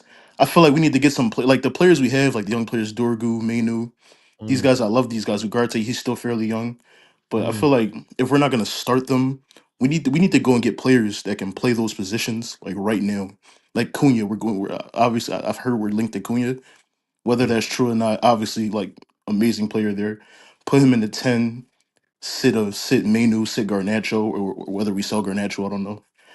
But sit Mano, have Mano come off the bench instead of having him play, starting games or whatnot. Have Bruno play with Ugarte in the pivot. I like that. I like that. That little pairing right there. Casemiro's been playing pretty well in the pivot, but it's like we didn't bun that obviously. Yeah, man, Dorgu. I feel like I said with the tens and the wingbacks, we need to. Dorgu's okay. Like I know like you don't really like his crossing. I've seen him put some nice crosses in. Obviously, Yeah, he's you still know young what? or whatever. Yeah. It's a mixed bag, man. It's a mixed bag. You don't Yeah, know what you're gonna get. exactly. But I feel like we should go get some wingbacks. Like Frimpong, really nice. Do we got the money for that? No clue. Nuno Menj, do we got the money for that? I don't know. So like we just need some because another thing, how do you feel about Kobe and not Kobe? How do you feel about Ahmad in the 10? I like it, man. As long as you can get some width around him, I think you can get him there as well. I can't lie, man. I think he wants to play there, but obviously he's also better in the right wing back role as well. Like Exactly my point. both, man. If If you we can get don't get they could interchange. exactly, Why if we can't get another wingback, I would love for Ahmad to lock up that wingback spot because like as good as he is in the 10, if we get Cunha, obviously we're gonna play him in the 10. I really like Xerxes in the 10. And we go get a striker. Who knows, man? Sky's not? the limit from there. But Big up Ezra, man. Nah, big up, man. You got some good ball knowledge, man. Considering you said you only been watching for 2022, man. I can't yeah, lie. Man. You got some good ball knowledge, man. thank you, So brother. I love. Listen, what's big in America, like American football, basketball, whatnot, baseball. who do you support basketball? I'm a Raptors fan. Like I'm from Philly, but I like teams that are like out of my state and out of my city and all that. Oh, But Raptors, like, yeah. yeah. Big But up, man. seriously though, like football, I love it. Like I'm addicted to it. Honestly, like it's the most beautiful sport in the world. Big up I'm to you, man. one thing before I go. I really, really, really, really, really, really hate Arsenal. I know that Liverpool are our biggest fans. I really seriously and truly hate Arsenal. But those free kicks from Declan Rice, I nearly shed a tear watching those go in. Like, we need players like that, bro. That can put a ball in like that, put a cross in like that. Like players like that, they can do those things. So big Nah, up to the community. Smash the likes, everybody in the chat. come on, man. Thank you for having me on. Yeah, bless up, man, Ezra, man. Big up, man. Big up, bless. Big up to him, man. Let's bring on Adam, man. What you saying, bro? Yo, assalamu alaikum, bro. Salam. What you telling me, bro? Yeah, I was just gonna say, I think, in my opinion, I think Amram's not gonna make it at Man United. I think he's gonna get sacked eventually. What makes you say that? I think for me, yeah, I think when he was at Sporting, I think the system that he plays with the 3-4-3, it's not a flexible system. You have to have certain players. So from what the reports were saying, they were saying that United basically told him, if you don't come now, then we're basically not gonna hire you. But that doesn't really make any sense because he has to come in. He hasn't got players for his system, and they didn't invest in him in the January transfer market, so he hasn't got the funds at all. Do you know what I mean? So he's kind of playing with players that can't play the way he wants to play, and he's kind of dug himself a hole as well when he came out in the interview and he said, I'm not going to change the way I want to play. I'm not an Arsenal fan, but even when I look at when Arteta won FA Cup in his first season, he played a 5-back in that final. That's not the way he wants to play, but he had to do it, So I think he's kind of dug himself a hole because there are certain matches where he needs to play a little bit different, but he's not because of what he said. Do you know what I mean? So I feel like we're dropping points because of that. So yeah, that's what I think. Yeah, you know what, man? I think the thing is, right? Do you rate his tactical acumen? Like, do you rate his his style? Like, do you rate his thing? I think you've seen Do you rate the way he is, though? Yeah, in my opinion, I compare him to Ragnick in terms of I like the way he speaks, but I just don't think that the club's in a kind of suitable manner to be able to I'm not sure what the word is, but to kind of facilitate what he wants. You know what I mean? So I just don't think he's going to make it. I think eventually he's going to move on, and I wouldn't be surprised if we see him at another club prospering and doing better and getting results and stuff. You know, I just don't think the club's in a state for a manager like that who needs a lot. They need to invest in his system. They need to give him time. They need to give him time to develop players. Like, he needs so much. You know what I mean? Yeah, there's a lot of pieces to the jigsaw in it, and it's you need to really back him, man. I hear it, man. Big up Adam, man. We'll catch up again, man. Big up to you, bro. Big up, man. Big up to you, man. Let's bring on. Sorry, 1 second. Let's bring on Michael. Michael. Yo, can you hear me? Yes. How are you, brother? Yeah, I'm fine. What about you, bro? Yeah, not too bad, man. Normally, I wouldn't bring on rival fans, but because you're an Ajax fan, we'll let you off, man. We'll let you off. How are you feeling? Yeah, I'm fine, bro. I want to talk about Onana, bro. For my Ajax player, talk to me. Look, most of people think Onana was good all the time at Ajax, but that's not the case. First, when he arrived, he played for the under 21s. He was not that good. He was making mistakes every game. But then he played for Ajax. He did well. Then he had the drug incident, you know, when he was suspended. When he came back, he was so horrible, Saeed. He was so horrible. Every shot from the opponent went in a goal. It was a disgrace. Then he left. He went to Inter. He was good again. So I thought, okay, maybe he's back. But now he's back at the United and he's so shit. Did you expect him to be like this? No, I don't think so. No, never, man. I just thought, you know what, we got a decent keeper, man, and possibly, you know, we're looking to go forward from where David De Gea left us from, playing out from the back. You know, even on the ball, man. Yeah, it's not a massive upgrade, is it, on De Gea?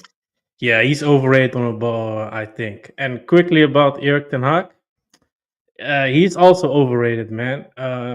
He came with a lot of hype, right? But the pundits in the Netherlands were already doubting him when he went to United because the squad was so good, and at the big games he was stubborn making the changes like he did when he was with you at United. So I already had the feeling this was going to be the case at the end. But yeah. That's it, man. That's a quick question about Alessandro Martinez. Okay. Do you highly rate him? I know there's a lot of split on the fan base with Alessandro. Like, do you think he's a top player? What's his situation? Yeah, I think he's good, but I think he's better at left back than at center back, in my opinion. What do you think? Left back, I don't know. Especially in this system, man. Definitely can't play left wing back. Yeah, that's true. Center back, yes. But he also played at the defensive midfielder at Ajax for a period. Yeah, he did. He was good at that position as well. But on center back, he was, I think, meaty. Wow. Listen, Michael, man, I'm going to whiz through the last callers, man. I appreciate you coming on, man, and then we'll catch up again, man. Yeah. Big up, Thank man. you. Big up to you, man. Let's bring on Capitan Rafucho, is it? Yes, it is. But you can call me Ralph, but big up to you, brother. Big up, man. So I just wanted to tell you over the last few games, because I know that I'm a Manchester United fan. But right now, for all of those games, I mean, I thought we've just played for a lot of defense coming up there, but they just need to improvement. I mean, if we play good, we push really hard, pause, but there's some players that needs to work in the finishing job. Just like, for example, Garnacio, Durgu, but I think that seriously is gonna improve it a lot. But it's really hard to see the striking force on that field. I mean, Hodlu can be something like a striker, but that's gonna be okay. But I know it's gonna be a really tough one, to be honest, right now, because I know that we have absolutely the best. But of course, we need to improvise. We had to improve a lot of different because it's not gonna be so much easier because they just play very well. Because I just want to tell you, because they have the few technical issues about the game, but they just start very good out of the midfield. But at some point, some of those starters, they really fucked up what it's going to have to alter the game against Manchester City. And I know it's going to be like a rival. But I really thought that we just play with good soul, good heart. But I know if we were watching all over of all of this game, if we need to play hard, work hard, I mean, let's make no excuses at all. I know they just wanted to pick. Yeah. You know, for you, like in terms of the style and whatnot, like, do you think there's longevity in Amorim's style? There's gonna be like a long longevity, but they're gonna try to make it a shift, like a makeshift, because they're not like ever the game because it's not very good enough. But they don't need to keep hammering like at every game because they're happy to be today, tomorrow. But it's gonna become like a result because they have some good like hatches to seeing over and over because that would not save everything. Because I usually defend some of those players, but often saying like there's some players that like the service for his teammates, but it just don't go for the right areas on the box. Maybe if we're gonna bring some more like experienced striker, but it's gonna be like a big concern for that team, whether it comes to the next seasons or the next games. Yeah. Let's see, man. Big up to you though, Rafucho. Big up to you, man. Big up to you, man. Salute to you. Big up, man. Love. Right, we're gonna get the last call of the night, and that is Nathan, man. Nathan, you are the last call of the night. Yes, Saeed. How you doing, brother? You okay? Yeah, not too bad, bro. How are you, man? Yeah, I'm good. I just wanted to say, big up to yourself for the revisionism video, because I'm getting sick and tired of hearing, "Oh, United should have let him go. Look how well he's doing at this new club. We made a mistake and all that." Like the players that have left, they've left for a reason. They just weren't cutting it at United. So yeah, I just wanted to give you your flowers for that video because I think it was something important to talk about that not enough people are talking about. No, I appreciate it, man. But that's what it's about, man. Just letting people know that we need to focus on the now, man. Yeah, you know 100%. what I mean? How you feeling? What you saying about United in general? You know, going into the season, I was thinking, surely it cannot get any more worse than it was last year. I was thinking we can kick on with these new signings, but the way it's gone, like, honestly, I never saw this coming, man. I never saw this coming. Maybe that was me being deluded as a fan, but if you went into the season telling me that United would be, at one point, looking like they could get relegated, I would have never believed you, man. So, yeah, it's been tough, but it is what it is, man. Yeah. You know, in terms of the signings, who do you want in the summer? Where do we start? We need a keeper. I still think we need a right wing back. I know your guy Faz likes Dallo, but he needs to let it go, man. He needs to let that one go. I think we need a left 10. Garnacho isn't cutting it. We need a striker, definitely. So there's a lot of positions, to be honest. A lot of positions. Yeah. Okay. Nathan, love, man. We'll catch up again, man. Big up to you, bro. Thank you. No, anytime, bro. Anytime, man. Anytime, people. Listen, we are going to wrap up here, people. It's been an amazing show. Big up to everyone who's been locked in right now, who's been showing love. You get me? Is Faz still live, guys? Is Faz still live? Let me know if Faz is still live. We'll raid Faz. Yeah, he's still live. Okay, cool. Right, we'll raid Faz. Big up to everyone who's locked in, man. And you know what? Good calling show, man. Good calling show. It's been a very good calling show. Big up to everyone who's given their opinions. I don't know how many callers we went through today, but we went through a lot. If you didn't come through, there's always a next time. Try and get here early. You know, we did have a 3-hour window. Most people, on average, went for around 7 minutes, 7-8 minutes. There was barely a break in between. So, yeah, man.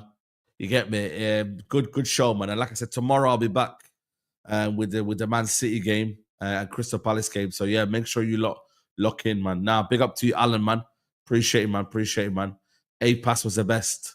Yeah, because he didn't maybe cuss Onana, did he? This guy here, man. But, yeah, guys, make sure you lock in to Faz's stream. And, yeah, I'll see you lot tomorrow, people. Bright and early for the Man City game. See you there.